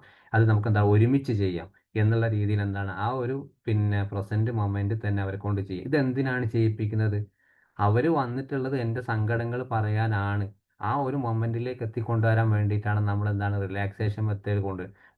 നിലവിൽ വന്ന ആ ഒരു ആങ്സൈറ്റി കുറയ്ക്കാനും കൂടിയാണെങ്കിൽ പോലും നമുക്ക് പ്രധാനമായിട്ടൊരു മോട്ടോ എന്ന് പറയുന്നത് അവരെ പ്രശ്നങ്ങൾ നമ്മൾ ഓപ്പണായിട്ട് കാര്യങ്ങൾ പറയുക എന്നുള്ളതാണ്. നമ്മൾ കേൾക്കാനും അവരെ കൊണ്ടുവരാൻ വേണ്ടിയിട്ട്. പിന്നെ അതേപോലെ ഇൻട്രൊഡ്യൂസ് സിമ്പിൾ മൈൻഡ്ഫുൾ എക്സസൈസുകൾ. സിമ്പിളായിട്ട് അവർക്ക് നമ്മൾ നേരത്തെ പറഞ്ഞ ഏതെങ്കിലും ബ്രീത്തിങ് എക്സസൈസുകളോ അല്ലെങ്കിൽ ഫിസിക്കലി ആയിട്ടുള്ള ഒരു മസിൽ ടൈറ്റ്നസ് ഒക്കെ ഒന്ന് കുറയ്ക്കാൻ വേണ്ടിയുള്ള കാര്യങ്ങൾ പറഞ്ഞു കൊടുക്കുക. പിന്നെ അതേപോലെയാണ് ഈ ഒരു റിഫ്ലക്ഷൻ ആൻഡ് പ്രോസസ്സിങ് എന്ന് പറയുന്നത്. പക്ഷേ ഈ പറഞ്ഞു കൊടുക്കുന്ന കാര്യങ്ങൾ വളരെയധികം അതിനുശേഷം അവരോട് ചോദിക്കണം.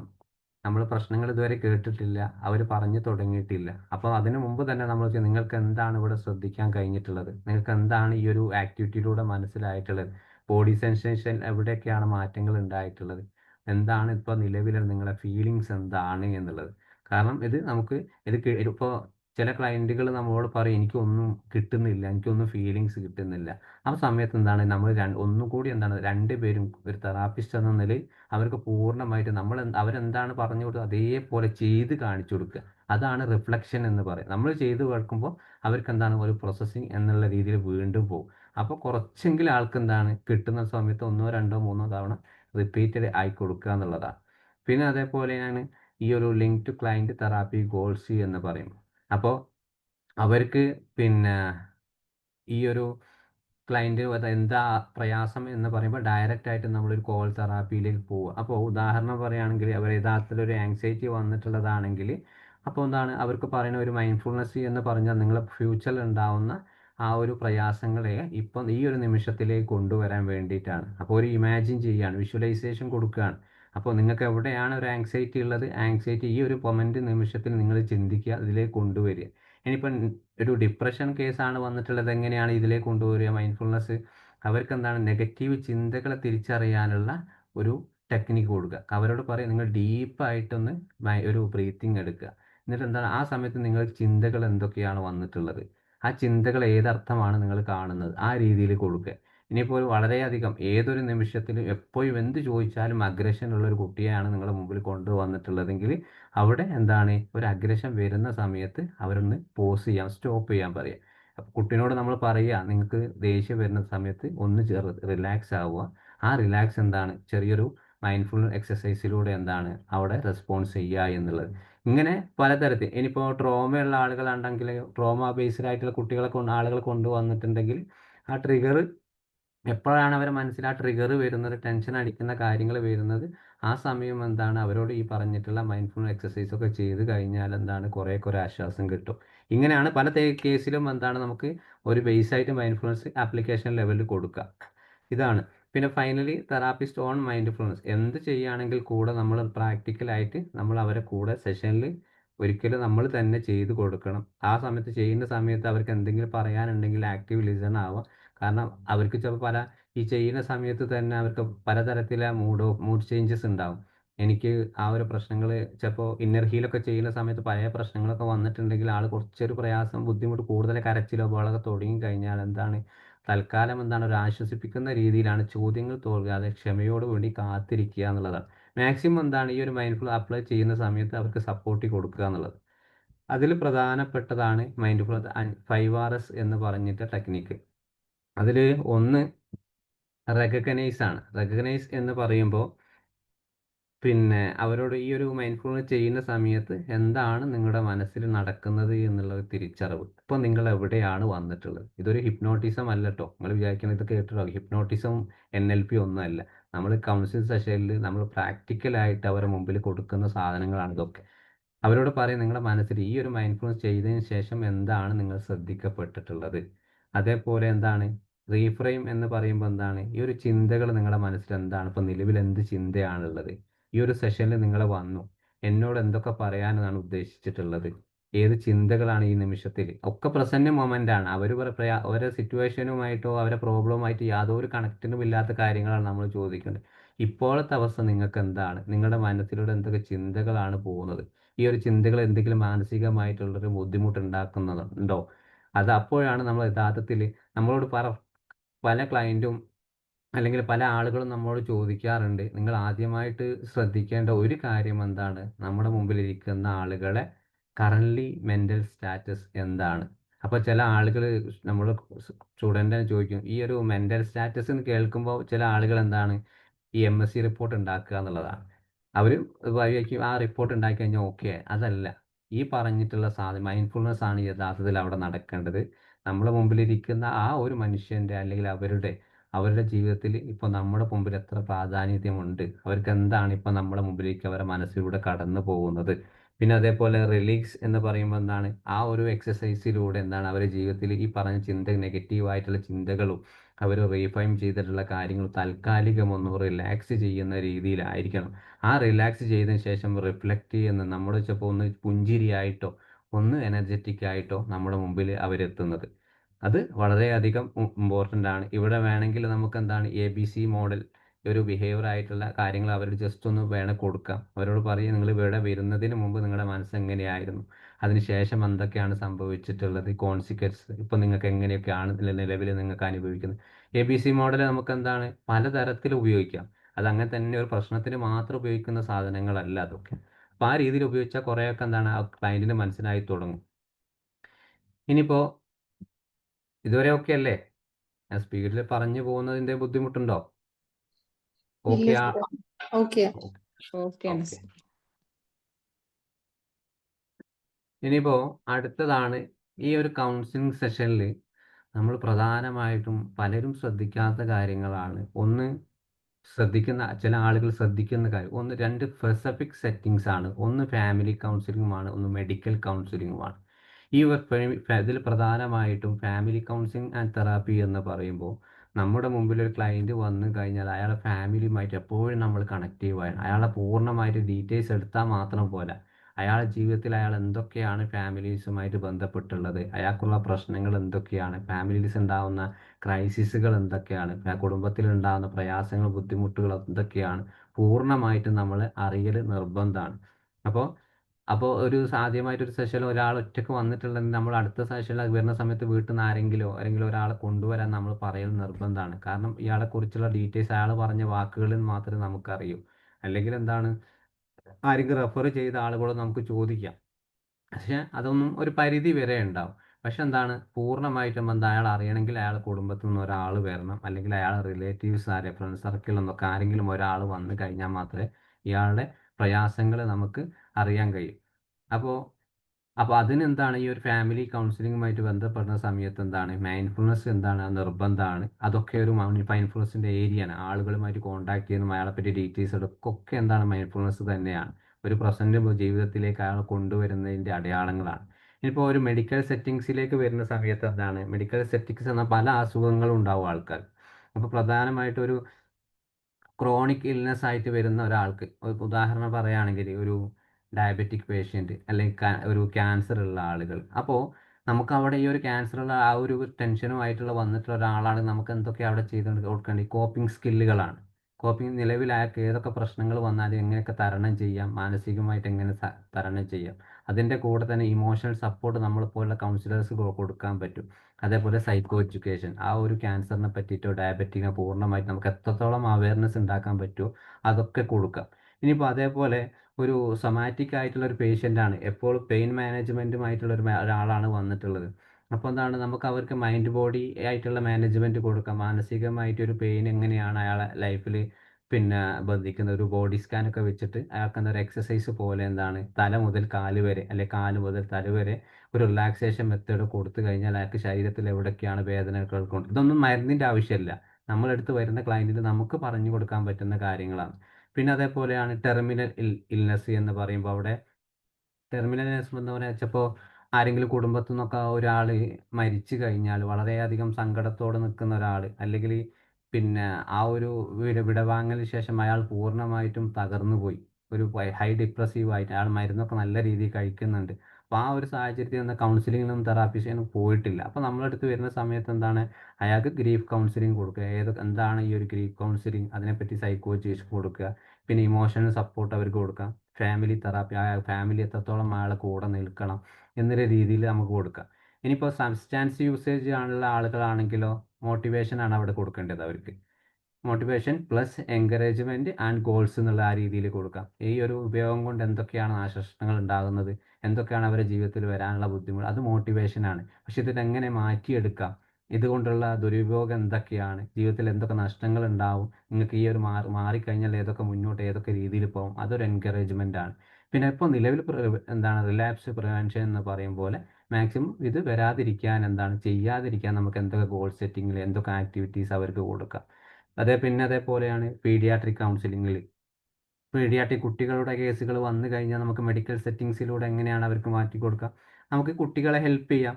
ആ കുട്ടികളെ ചെറിയ കുട്ടികളെ ഹെൽപ്പ് ചെയ്യുന്ന ഒരു ആക്ടിവിറ്റീസിലൂടെ പല കളികൾ, പ്ലേ തെറാപ്പി, ആർട്ട് തെറാപ്പിയിലൊക്കെ പോവാം.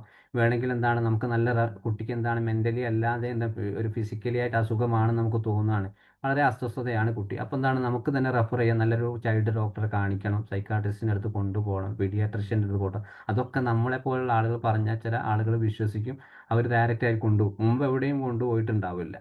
പിന്നെ അതേപോലെ മെൻ്റൽ ഇൽനെസ് ആയിട്ടുള്ള പലതരത്തിലുള്ള ആളുകൾക്ക് പ്രശ്നങ്ങളുണ്ടാവും. ഒരു സ്ട്രെച്ചേർഡ് ആയിട്ടൊരു ഫാമിലി ലൈഫ് ഇല്ലാത്തത്, എപ്പോഴും പ്രശ്നങ്ങളുമായിട്ടുള്ള ആളുകൾക്ക് അവർക്ക് നിലവിൽ ആ ജീവിത ശൈലികളൊക്കെ ഒന്ന് മാറ്റി കൊടുത്താൽ, അതിനെപ്പറ്റി ഒരു അവയർനെസ് ഉണ്ടാക്കി കൊടുത്താൽ കുറേ പ്രശ്നങ്ങൾ അവരുടെ ജീവിതത്തിൽ മാറും. പിന്നെ പിന്നെ അതേപോലെ ഒരു മെഡിക്കൽ സെറ്റിംഗ് പ്രധാനമായിട്ട് നമ്മുടെ അടുത്ത് കേസുകൾ വരുന്നത് ഒരു പ്രീ സർജിക്കൽ കേസുകളാണ്. എന്തെങ്കിലും ഒരു ഇഞ്ചക്ഷൻ വെക്കുക എന്ന് കഴിഞ്ഞാൽ പിന്നെ ആൾക്ക് പേടിയാണ്.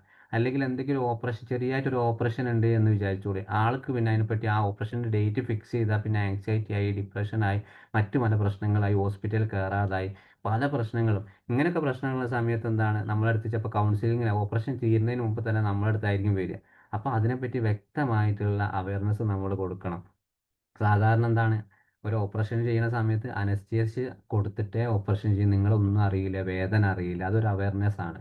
നിങ്ങൾക്കൊരു ബുദ്ധിമുട്ടുണ്ടാവില്ല, നിങ്ങളിതിനെ ഭയപ്പെടാനുള്ള സാഹചര്യങ്ങളൊന്നുമില്ല. ഇപ്പോൾ എല്ലാ ഹോസ്പിറ്റലിലും അതിൻ്റേതായ ഫെസിലിറ്റീസ് ഉണ്ട്. നിങ്ങളെ വേദനയോട് കൂടിയല്ല ഓപ്പറേറ്റ് ചെയ്യുക എന്നുള്ള രീതിയിൽ എന്താണ് നമുക്ക് ഇവർക്ക് അവയർനെസ് കൂടാം. ഇതാണ് ഒരു മെഡിക്കൽ സെറ്റിംഗ് കൗൺസിലിംഗ് എന്ന് പറയുന്നത്. നമുക്ക് വ്യക്തമായിട്ടുള്ള ഒരു ധാരണ നമുക്കുണ്ടായിരിക്കണം. അതവിടെ എന്താണ്, നമ്മൾ മെൻ്റൽ മാത്രം നോക്കിയാൽ പോരാ എന്നുള്ളതിൻ്റെ ആണ് അർത്ഥം. അവരുടെ മെഡിക്കൽ ഫിസിക്കലി കൂടി നോക്കണം. ഇപ്പം നിലവിൽ നമ്മൾ അറിയാം, സാധാരണ ചോദിക്കാറില്ല, ഈ ഒരു പ്രീവിയസ് ആയിട്ടുള്ള ക്ലിനിക്കൽ റിപ്പോർട്ടുകൾ നമ്മൾ നോക്കാറില്ല. ഇവർക്ക് എന്തെങ്കിലും മെഡിറ്റേഷനോ എന്തെങ്കിലും അസുഖങ്ങളോ ഇവരുടെ ലൈഫിൽ ബാധിച്ചിട്ടുണ്ടോ എന്നൊക്കെ നമ്മൾ നോക്കാറുണ്ട്. പക്ഷെ എന്താണ്, വ്യക്തമായിട്ടൊരു ഇന്നർ ആയിട്ടുള്ള ഡീപ്പായിട്ട് കുറച്ചുകൂടി പോകുമ്പോൾ അവർക്ക് ഫിസിക്കൽ പ്രശ്നങ്ങളോട് നമുക്ക് തിരിച്ചറിയാൻ പറ്റും. പിന്നെ അതേപോലെ ഇതുമായിട്ട് റിലേറ്റഡ് തന്നെ ചില കാര്യങ്ങൾ കൗൺസിലേഴ്സ് നമ്മൾ തന്നെയാണ് പ്രധാനമായിട്ടും ഒരു സെഷനിൽ നമ്മൾ തന്നെയാണ് ഇമ്പോർട്ടൻ്റ് ആയിട്ടുള്ള കാര്യങ്ങൾ ചെയ്യേണ്ടത്. അപ്പോൾ ചില കാര്യങ്ങൾ നമുക്ക് അതിൽ എന്തൊക്കെയാണ് റോൾസുകൾ, എന്തൊക്കെയാണ് താൽക്കാലികമായിട്ട് അവരുടെ ജീവിതത്തിൽ മാറ്റങ്ങൾ ഉണ്ടാക്കി കൊടുക്കാൻ പറ്റുക എന്ന് നമുക്ക് ചെയ്യാൻ പറ്റും. അതിൽ പ്രധാനപ്പെട്ട ഒന്നാണ് പിന്നെ ലിസൺ ടു കൺസേൺ എന്ന് പറയുന്നത്. അതിൽ ക്ലയൻറ്റിൻ്റെ ഈ ഒരു ആശങ്കകളും അല്ലെങ്കിൽ അവരെ ഉള്ളിൽ കിടക്കുന്ന ഭാവനാത്മകമായിട്ടുള്ള ചില കാര്യങ്ങളൊക്കെ മുൻകൂട്ടി നമ്മൾ എന്താണ്, ഒരു പ്രയാസം ഒരു പ്രശ്നമാക്കാതെ എന്താണ് അത് അവരെ കേൾക്കാൻ ശ്രമിക്കുക എന്നുള്ളതാണ്. പ്രസൻറ്റ് മൊമെൻറ്റിൽ അവരെന്താണ് പറയുന്നത് അതൊരു എമ്പതറ്റിക്കലായിട്ട് നമ്മൾ അവിടെ നിൽക്കുക എന്നുള്ളതാണ്. അതേപോലെ അസസ് ദ സേഫ്റ്റി നീഡ്സ്. അവർക്കെന്താ, ക്ലയൻറ്റിൻ്റെ നേരത്തെ പറഞ്ഞതുപോലെ മെഡിക്കൽ ആൻഡ് ഫാമിലി കൗൺസിലിംഗ്, ശാരീരിക മാനസികമായിട്ടുള്ള സുരക്ഷ ഉറപ്പാക്കാൻ വേണ്ടിയിട്ടുള്ള കാര്യങ്ങൾ. അപ്പോൾ അവർക്കെന്താണ് ചെറുക്ക് നമുക്ക് ഈ ക്ലയൻറ്റുകൾ തന്നെ ആയിരിക്കും സെൽഫ് ഹാം, അതേപോലെ സൂയിസൈഡുള്ള ആളുകളൊക്കെ ആണെങ്കിൽ എന്താണ്, അവർക്കുണ്ടാവുന്ന അതിന് ചില ക്ലൂസുകൾ നമ്മൾ കൊടുക്കുക എന്നുള്ളത്. ക്ലൂസ് മീൻസ് എന്താണ്, ഒരാൾ ആത്മഹത്യ ചെയ്താലുള്ള പ്രശ്നങ്ങൾ അയാൾക്ക് ഒരു ചിലപ്പോൾ പല ആളുകളും എന്താണ്, നമുക്ക് വേണേൽ എക്സ്പീരിയൻസ് അവിടെ പറയാം, ഒരാൾ ആത്മഹത്യ ശ്രമിച്ചു, അതിന് പിന്നീട് അയാൾ അനുഭവിച്ചിട്ടുള്ള പ്രയാസങ്ങൾ എന്തൊക്കെയാണെന്നുള്ളത്. അത് ചെറിയൊരു ക്ലൂ പോലെ, അതുപോലെ എന്താണ്, അത് ശാരീരികമായും മാനസികമായിട്ടും ബാധിക്കുന്ന കേസുകളാണ്. പക്ഷെ എന്താണ്, നമുക്ക് അങ്ങനെയൊന്നും അവിടേക്കൊന്നും എത്തേണ്ട കാര്യമല്ല. കാരണം ഇയാൾക്കൊരു സൂയിസൈഡ് തോട്ട് ഉണ്ടെങ്കിൽ വേഗം റെഫർ ചെയ്യുന്നതാണ് ഏറ്റവും ബെറ്റർ. നമ്മൾ അവിടെ കൗൺസിൽ ഇരുന്ന് അവർക്കൊരു സേഫ്റ്റി നീഡ്സ് അവിടെ ഉണ്ടാക്കി കൊടുക്കേണ്ട ആവശ്യമില്ല. പിന്നെ protect right and responsibility of client എന്ന് പറയുമ്പോൾ, ക്ലയൻറ്റിന് എന്തും നമ്മളോട് പറയാനുള്ള അവകാശങ്ങളും ഉത്തരവാദിത്തങ്ങളും ഒക്കെ ഉണ്ട്. പക്ഷെ അതിൻ്റെ ഇടയ്ക്ക് നമ്മൾ സൂക്ഷിക്കേണ്ട ചില കാര്യങ്ങളുണ്ട്. നമ്മൾ തമ്മിലൊരു നല്ലൊരു റിലേഷൻഷിപ്പിനപ്പുറം ഒരു ഒരു ഡീപ്പായിട്ടുള്ള റിലേഷൻഷിപ്പിലേക്ക് പോകാൻ പാടില്ല എന്നുള്ളതാണ്. അവർക്ക് എന്തും നമ്മളോട് പറയാം, സെഷനുകൾ മാത്രം. പേഴ്സണൽ ചാറ്റിംഗ്, പേഴ്സണൽ കോളിംഗ്, നമുക്കെന്താണ് ഒരു ഫോളോ അപ്പിന് വേണമെങ്കിൽ ഇടയ്ക്കിടയ്ക്ക് വിളിക്കാം. പക്ഷെ എന്താണ്, ഇടയ്ക്കൊക്കെ ഒരു ദിവസത്തിൽ 2 ദിവസം അവർ വാട്സപ്പ് വഴി ചാറ്റ് ചെയ്യുന്നു, അല്ലെങ്കിൽ ഇടയ്ക്ക് നമ്മളൊരു ഈ ഒരു ഡ്യൂട്ടി സമയമല്ലാത്ത സമയത്ത് അവരെ വിളിച്ച് സംസാരിക്കുന്നു. ഇതൊക്കെ എന്താണ്, അവർക്ക് പിന്നീടുള്ള ആ ഒരു ട്രീറ്റ്മെൻറ്റിനെ ബാധിക്കാനുള്ള സാധ്യത. കാരണം കൂടുതലായിട്ട് നമുക്ക് ആ ക്ലയൻറ്റിൻ്റെ റെസ്പോൺസിബിലിറ്റി നമുക്ക് ഓട്ടോമാറ്റിക്കായിട്ട് വരികയാണ്. ബാക്കിയുള്ള കാര്യങ്ങൾ നമുക്ക് ശ്രദ്ധിക്കാം, അത് നമ്മൾ ശ്രദ്ധിക്കേണ്ട കാര്യങ്ങളാണ്.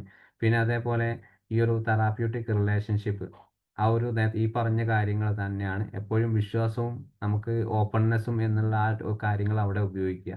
പിന്നെ പുട്ടിങ് ഒബ്ജക്റ്റീവ് എന്ന് പറയുമ്പോൾ, ആൾക്ക് എന്താണ്, എവിടെയാണ് ഷോർട്ട് ടൈം ആയിട്ടോ ലോങ് ടൈം ആയിട്ടോ ഏത് ഗോൾസാണ് അവിടെ സെറ്റ് ചെയ്യേണ്ടത് അതിനനുസരിച്ച് കൊടുക്കുക. കാരണം ലോങ് ടേം ആയിട്ടുള്ള ഡിപ്രസീവ് ആയിട്ട് കേസുകൾക്കൊക്കെ ലോങ് ടേം ആയിട്ടും കൊടുക്കാം.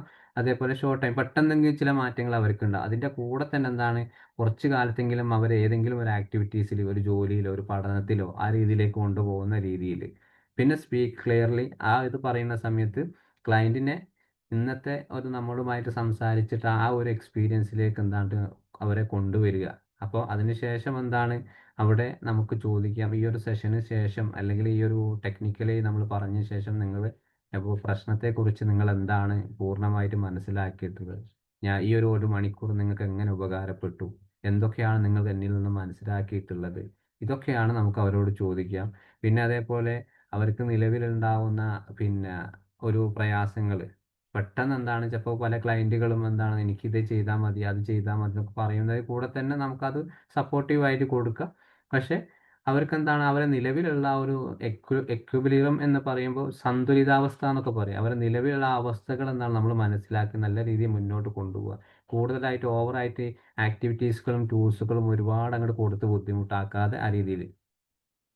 ഇനി ഫൈനലി ആയിട്ട് നമുക്ക് ഏറ്റവും ഇമ്പോർട്ടൻ്റ് ആയിട്ടുള്ള ചില ചോദ്യങ്ങളാണ് ആസ്ക് ആൻഡ് ലിസൺ എന്ന് പറഞ്ഞിട്ടുള്ള ഒരിത്.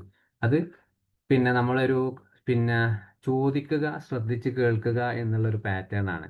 അപ്പോൾ ഇതിൽ പ്രധാനപ്പെട്ട ഒന്നാണ് ഓപ്പൺ എൻഡഡ് ക്വസ്റ്റ്യൻസ് എന്നുള്ളത്. അപ്പോൾ ഇതിൽ ഓപ്പൺ എൻഡഡ് ക്വസ്റ്റ്യൻ എന്ന് പറയുന്നത് പൂർണ്ണമായിട്ടും ഒരു വിശദീകരണങ്ങൾ തേടാൻ പറ്റുന്ന ക്വസ്റ്റ്യൻസുകളാണ്. അപ്പോൾ യഥാർത്ഥത്തിൽ നിങ്ങൾ അനുഭവിക്കുന്ന പ്രയാസങ്ങൾ എന്തൊക്കെയാണ്, അത് നമുക്ക് ക്ലയൻറ്റിൽ നിന്നും ഒരു പൂർണ്ണമായിട്ടുള്ള വിശദീകരണം നമുക്ക് കിട്ടണം. അതിൻ്റെ കൂടെ തന്നെ ക്ലോസ് എൻഡഡ് ക്വസ്റ്റ്യൻ എന്ന് പറഞ്ഞാലോ യെസ് ഓർ നോ ക്വസ്റ്റ്യൻസ് ആണ്. നമ്മൾ ചോദിക്കുന്നതിന് ഉത്തരം ഉണ്ട്, ഇല്ല, അല്ലെ അതെ, ഓക്കെ, ആ ടൈപ്പ് ക്വസ്റ്റ്യൻസ് ആണ്. അപ്പോൾ പിന്നെ നമ്മൾ തുടക്കത്തിൽ മൈൻഡ്ഫുൾ എക്സസൈസസ് കൊടുത്തു.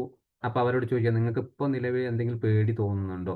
അപ്പോൾ ക്ലയൻറ്റ് പറയുകയാണ് ഇല്ല, കുറച്ച് കുറവുണ്ട്. അത് ഒരു ക്ലോസ്ഡ് എൻഡഡ് ക്വസ്റ്റ്യൻസ് ആണ്.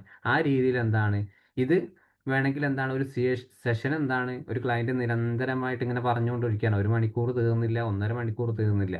പക്ഷെ എന്താണ് നമുക്ക് ഈ സെഷൻ അവസാനിപ്പിക്കാൻ വേണ്ടിയും എന്താണ് ഈ ഒരു ക്ലോസ് എൻഡഡ് ക്വസ്റ്റ്യൻസ് അവിടെ ഉപയോഗിക്കാം. അവരോട് പറയാം നമുക്ക് എന്താണ് നിങ്ങൾക്ക് സെഷൻ ഒരു 10 മിനിറ്റ് കൂടിയേ ഉള്ളൂ. അപ്പോൾ പരമാവധി പറയേണ്ട കാര്യങ്ങളൊക്കെ പറയാം. അല്ലെങ്കിൽ നമുക്ക് അതിൻ്റെ കൂടെ തന്നെ ട്രീറ്റ്മെൻറ്റ് പ്ലാനിലേക്ക് ഒന്ന് പോകേണ്ടതുണ്ട്. ഒരു ഓർമ്മപ്പെടുത്തൽ പോലെ നമുക്ക് അവിടെ അത് പറയാം. അതേപോലെയാണ് ഓണിങ് ഫീലിങ്സ്. കാരണം സ്വന്തമായിട്ട് എന്താണ് നമ്മളൊരു ഉത്തരവാദിത്തം ഏറ്റെടുക്കുകയാണ്. ഒരു ക്ലയൻറ്റ് വന്നു കഴിഞ്ഞാൽ റെസ്പോൺസിബിലിറ്റി ആർക്കാ? അത് നമുക്ക് തന്നെയാണ്. അപ്പോൾ അവരോട് പറയണം ഈ ഒരു ഫീലിങ്സ് എങ്ങനെയാണ്, എനിക്ക് തോന്നുന്നു നിങ്ങളുടെ പ്രയാസം ഇതാണ്, ഇതിൽ എനിക്ക് മനസ്സിലായതിൽ എന്തെങ്കിലും വ്യത്യാസം നിങ്ങൾക്ക് തോന്നുന്നുണ്ടോ, അല്ലെങ്കിൽ ഞാൻ മനസ്സിലാക്കി നിങ്ങൾക്ക് എന്തെങ്കിലും ബുദ്ധിമുട്ടുണ്ടോ?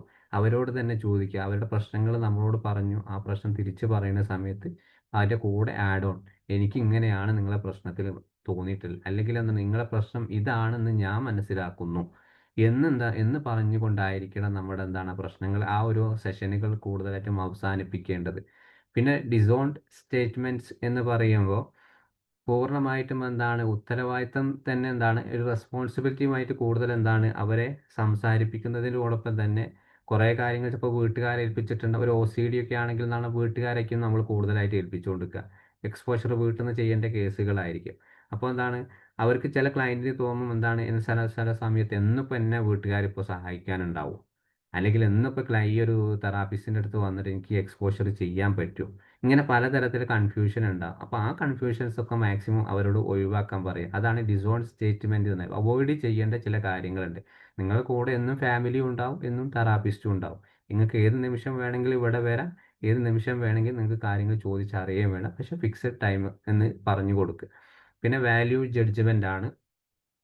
ജഡ്ജ്മെൻ്റ് എന്ന് പറയുമ്പോൾ അവരുടെ അവകാശങ്ങളൊക്കെ നമ്മളെല്ലാം ഓൾറെഡി നമ്മൾ അംഗീകരിക്കുന്ന ആളുകളാണ്. അതേപോലെ നമുക്കൊരു വാല്യൂ ഉണ്ടാവും. ഞാനൊരു തെറാപ്പിസ്റ്റാണ്, ഞാനൊരു കൗൺസിലാണ്, എൻ്റെ രീതികൾ ഇങ്ങനെയൊക്കെയാണ്, നമ്മൾ കുറേയൊക്കെ പറയുന്നതൊക്കെ നിങ്ങളും കേൾക്കണം എന്നുള്ള ആ വാല്യൂയിലൂടെ അവർക്ക് പറഞ്ഞു കൊടുക്കണം. ഈ ഒരു തെറാപ്പി നിങ്ങൾ CBT ആണ് അല്ലെങ്കിൽ DBT ആണ് ഉപയോഗിക്കേണ്ടത്. ഇതിൽ ഇന്ന റൂൾസുകൾ നിങ്ങൾ പാലിക്കേണ്ടത്, ഇന്ന ആക്ടിവിറ്റി നിർബന്ധമായിട്ട് നിങ്ങൾ ചെയ്യേണ്ടത്.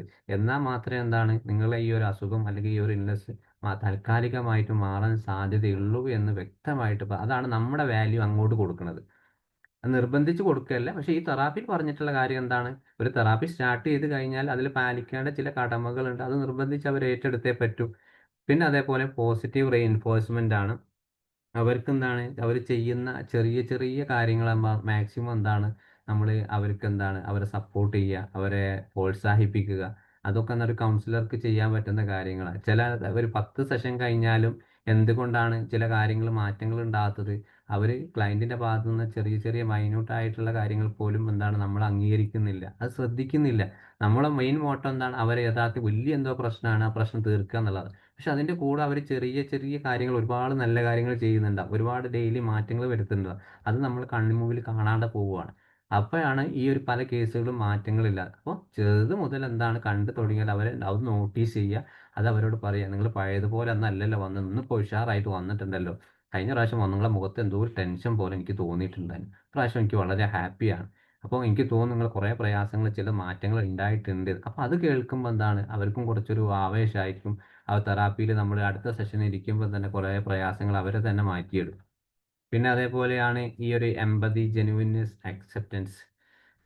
എമ്പതി എന്ന് പറയുമ്പോൾ നമ്മുടെ സ്നേഹവും നമ്മുടെ ആ ഒരു സത്യസന്ധതയും ഒക്കെ എന്താണ് ക്ലയൻറ്റും അതേപോലെ അക്സെപ്റ്റ് ചെയ്യണം. ക്ലയൻറ്റിൻ്റെ കാര്യങ്ങൾ എന്താണ് നമ്മളും അക്സെപ്റ്റ് ചെയ്യണം. ഇതൊക്കെ ഈ പറഞ്ഞതെല്ലാം എന്താണ് ഒരു മൈൻഡ്ഫുൾനെസ്സുമായിട്ട് ബന്ധപ്പെട്ടുള്ള കാര്യമാണ്. ഒരു സെഷനിൽ നിങ്ങൾ ഈ പറഞ്ഞിട്ട് നമ്മളിപ്പോൾ 1 മണിക്കൂറോളം പറഞ്ഞിട്ടുള്ള കാര്യങ്ങളൊക്കെ ഒരു സെഷനിൽ കൊണ്ടുവന്നു കഴിഞ്ഞാൽ എല്ലാം എന്താണ് സിമ്പിൾ, നമുക്ക് പറയുന്ന കാര്യങ്ങളാണ്, മനസ്സിലാകുന്ന കാര്യങ്ങളൊക്കെ. പക്ഷെ മൈന്യൂട്ടായിട്ട് എന്താ ചില അശ്രദ്ധ കാരണം നമുക്കൊക്കെ മിസ്സായി പോകുന്ന പല കാര്യങ്ങൾ ഇതിലുണ്ട്. ഒന്ന് ശ്രദ്ധിച്ചാൽ എന്താണ് നമുക്ക് ക്ലയൻറ്റിനെ പൂർണ്ണമായിട്ട് മനസ്സിലാക്കാൻ പറ്റും. നല്ലൊരു ട്രീറ്റ്മെൻറ്റ് പ്ലാന് തന്നെ അവിടെ ചെയ്ത് കൊടുക്കാൻ പറ്റും. ഓക്കെ ആണോ എല്ലാവരും? Yes sir, yes sir. Okay sir. Yes sir. എന്താണ് ഇനിയിപ്പോൾ മൈൻഡ്ഫുൾനെസ് എന്ന് കേൾക്കുമ്പോൾ ഇനി ആരും പേടിക്കണ്ട, ഇതാണ് സംഭവം. എന്നോട് കുറേ സംശയം ചോദിച്ചത് കൊണ്ടാട്ടോ എന്നൊരു ടോപ്പിക്കായിട്ട് വന്നിട്ടുള്ളത്.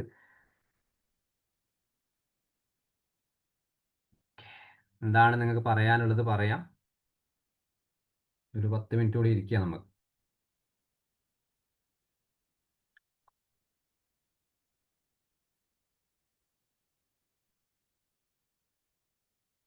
ആർക്കും ഒന്നും പറയാനില്ല. സാറേ നമസ്കാരം. ഞാൻ പറയൂ ശിലാമ. കുറെ അല്ലല്ലേ കണ്ടിട്ട്, നമ്മുടെ തിരക്കിൽ. അതെ കുറെ നാളായി കണ്ടിട്ട്. പറയൂ. കുറെ നാളായി കണ്ടിട്ട്. ആദ്യം സ്ഥിരമായിട്ട് മെസ്സേജ് അയക്കലൊക്കെ ഉണ്ടായി, ഞാൻ വിചാരിച്ചു തിരക്കിലായി, ഞാനും കുറച്ച് തിരക്കിലായി പോയി. അല്ല കുഴപ്പമില്ല. ഞാൻ ചോദിക്കുന്നത് ഈ മൈൻഡ്ഫുൾനെസ്സിന് സിമ്പിൾ ആയിട്ടുള്ള ഒരു എന്താ ഈ ബ്രീത്തിങ് എക്സർസൈസ് പോലെയുള്ള ചില ആക്ടിവിറ്റീസ് ഒന്ന് ജസ്റ്റ് മെൻഷൻ ചെയ്യാൻ പറ്റുമോ? അതിന്റെ കൂടെ തന്നെ ബ്രീത്തിങ് എക്സസൈസ് തന്നെയാണ് കൂടുതലായിട്ട് നമ്മൾ അതിന്റെ കൂടെ കൊടുക്കുക. അതായത് പിന്നെ ബ്രീത്തിങ് എക്സസൈസ് പല തരത്തിലുണ്ട്. ഒന്ന് ബോക്സ് ബ്രീത്തിങ് കൊടുക്കാം. പിന്നെ അതേപോലെ ഈ എന്താണ് സാധാരണ കൊടുക്കൽ 4-7-8 ആണ്. 4-7-8 ഒരു അവരെ ജസ്റ്റ് 4 സെക്കൻഡ് മുകളിലേക്ക് മുക്കിലൂടെ വലിക്കുക, 7 സെക്കൻഡ് എന്താണ് അത് ഹോൾഡ് ചെയ്യുക, അതിനുശേഷം എന്താണ് ഈ പറഞ്ഞതുപോലെ പുറത്തേക്ക് വിടുക. പിന്നെ ജസ്റ്റ് അടുത്തൊരു എക്സസൈസ്, ഒരു ആക്ടിവിറ്റി എന്ന് പറഞ്ഞാൽ നമ്മുടെ മുമ്പിലേക്ക് ആൾ ഭയങ്കര ആങ്സൈറ്റി കൂടുതലാണ്, എന്തോ ടെൻഷൻ കാര്യം, ജസ്റ്റ് ഒന്ന് അയാൾ ജസ്റ്റ് ഒന്ന് ആ റൂമിലൂടെ ഒന്ന് ജസ്റ്റ് ഒന്ന് നടക്കാൻ പറയും, എഴുന്നേറ്റ് നടന്നിട്ട്. എന്നിട്ട് കുറച്ച് നമ്മൾ ഒരു വെള്ളമൊക്കെ വെച്ചിട്ടുണ്ടെങ്കിൽ അവിടെ പോയി ഒരു ഗ്ലാസ് വെള്ളം എടുത്ത് കുടിച്ചിട്ട് തിരിച്ചു വരാൻ പറയുക. അതൊരു മൈൻഡ്ഫുൾനെസ് ആണ്. കാരണം അവർക്കൊരു ആശ്വാസം. അപ്പോൾ ബസ്സിൽ നിന്ന് ഇറങ്ങി അല്ലെങ്കിൽ ഒരു വണ്ടിയിൽ നിന്ന് ഇറങ്ങി ഒന്ന് ആ ക്ഷീണമൊക്കെ ഒന്ന് മാറ്റാൻ വേണ്ടിയിട്ട് അവർക്കൊരു. പിന്നെ അതേപോലെ ഓവറായിട്ട് നമുക്ക് ആ ഒരു സ്പേസും ഒരു പിന്നെന്താണ് ഒരു കോൺഫിഡൻസ് ഒക്കെ ഉണ്ടെങ്കിൽ തന്നെ നമുക്കൊരു ബോഡി സ്കാനിങ് ഒക്കെ ചെയ്ത് കൊടുത്താൽ കുറേ ആക്ടിങ് ആവശ്യം പിന്നെ ഇത് മാറ്റങ്ങൾ ഉണ്ടാവും. പിന്നെ അതിൻ്റെ കൂടെ തന്നെ ജേർണലിങ്, സ്പോട്ടിങ് ജേർണൽ എഴുതിപ്പിക്കുക. പിന്നെ ഒരു വലിയ ബുദ്ധിമുട്ടുണ്ടെങ്കിൽ ആ സമയത്ത് വേണമെങ്കിൽ അവരെ കൊണ്ട് എന്താണ് ഒരു ജസ്റ്റ് പറയാൻ പറ്റുന്ന ബുദ്ധിമുട്ടുകളുണ്ട്, ഒരു 5 മിനിറ്റ് വീട്ടിലേക്കൊന്ന് സംസാരിച്ചോളൂ, ഒരു റിലാക്സ് ആവാൻ വേണ്ടി. ഏറ്റവും നല്ല പ്രിയപ്പെട്ട ആരെങ്കിലും വീട്ടിലുള്ള നിങ്ങൾ ആരെങ്ങോട്ട് അയച്ചിട്ടുള്ളത് അവരോടൊന്ന് സംസാരിക്കാൻ പറയുക. അല്ലെങ്കിൽ എന്താണ് പുറത്തിരിക്കുന്ന ഒരാളുണ്ടെങ്കിൽ അവർ കൂടെ ഉണ്ടെങ്കിൽ അവരുമായിട്ടൊന്ന് സംസാരിക്കുക. ഇതൊക്കെ നമുക്ക് മൈൻഡ്ഫുൾനെസ് ടെക്നിക്കുകളാണ്. Okay sir. Thank you. Okay സാറേ, പറയൂ. ആ ABC മോഡലിനെ കുറിച്ച് ഒന്ന് വ്യക്തമാക്കി തരാം. ABC മോഡൽ എന്ന് പറയുമ്പോൾ ബിഹേവിയർ മാനേജ്മെന്റ് CBTയിലൊക്കെ ഉപയോഗിക്കുന്ന ഒരു ടെക്നിക്കാണ്. ABC എന്ന് പറയുമ്പോൾ ആൻറ്റിസിഡൻസ് ആണ്. ആൻറ്റിസിഡൻസ്. B എന്ന് പറയുന്ന ബിഹേവിയർ അല്ലെ ബിലീഫ്, അല്ലെങ്കിൽ പിന്നെ C കോൺസിക്വൻസസ്. സാധാരണ നമ്മൾ കുട്ടികൾക്ക് കേസുകൾ ഉപയോഗിക്കുമ്പോൾ ആ A എന്ന് പറയുമ്പോൾ എന്താണ് ആൻറ്റിസിഡൻസ്. ഈ ഒരു പ്രശ്നങ്ങൾ വരുന്നതിന് മുമ്പ് അയാൾ എങ്ങനെയായിരുന്നു, അയാൾ എങ്ങനെയാണ് ജീവിച്ചിട്ടുള്ളത്. അതിനുശേഷം എന്താണ് B എന്ന് പറയുന്നത് എന്താ ബിലീഫ് അല്ലെങ്കിൽ ബിഹേവിയർ. ഈ ഒരു പ്രശ്നം വന്നതിന് ശേഷം അല്ലെങ്കിൽ പ്രയാസം ഉണ്ടായതിനു ശേഷം അയാൾക്ക് എന്ത് സ്വഭാവമാണ് അയാൾ ഉണ്ടായിട്ടുള്ളത്, എന്ത് വിശ്വാസങ്ങളാണ്, എന്ത് ചിന്തകളാണ് അയാളിലൂടെ കടന്നു പോയിട്ടുള്ളത്. അതിനുശേഷം കോൺസിക്വൻസസ് ആണ്. കോൺസിക്വൻസസ് മീൻസ് എന്താണ് ഈ സംഭവത്തിന് ശേഷം അയാൾ എന്തൊക്കെയാണ് ജീവിതത്തിൽ അനുഭവിച്ചിട്ടുള്ളത്, അല്ലെങ്കിൽ അയാൾ കൂടെയുള്ള ചുറ്റുപാടുള്ള ആളുകൾ, അയാളെ കൊണ്ടുള്ള ബുദ്ധിമുട്ടുകൾ, അല്ല മറ്റുള്ള ആളുകളെ കൊണ്ടുള്ള ഇയാൾക്കുള്ള ബുദ്ധിമുട്ട് എന്തൊക്കെയാണ് അയാൾ അനുഭവിച്ചിട്ടുള്ളത്. ഇത് ABCD പല മെത്തേഡിൽ നമുക്ക് ഉപയോഗിക്കാം.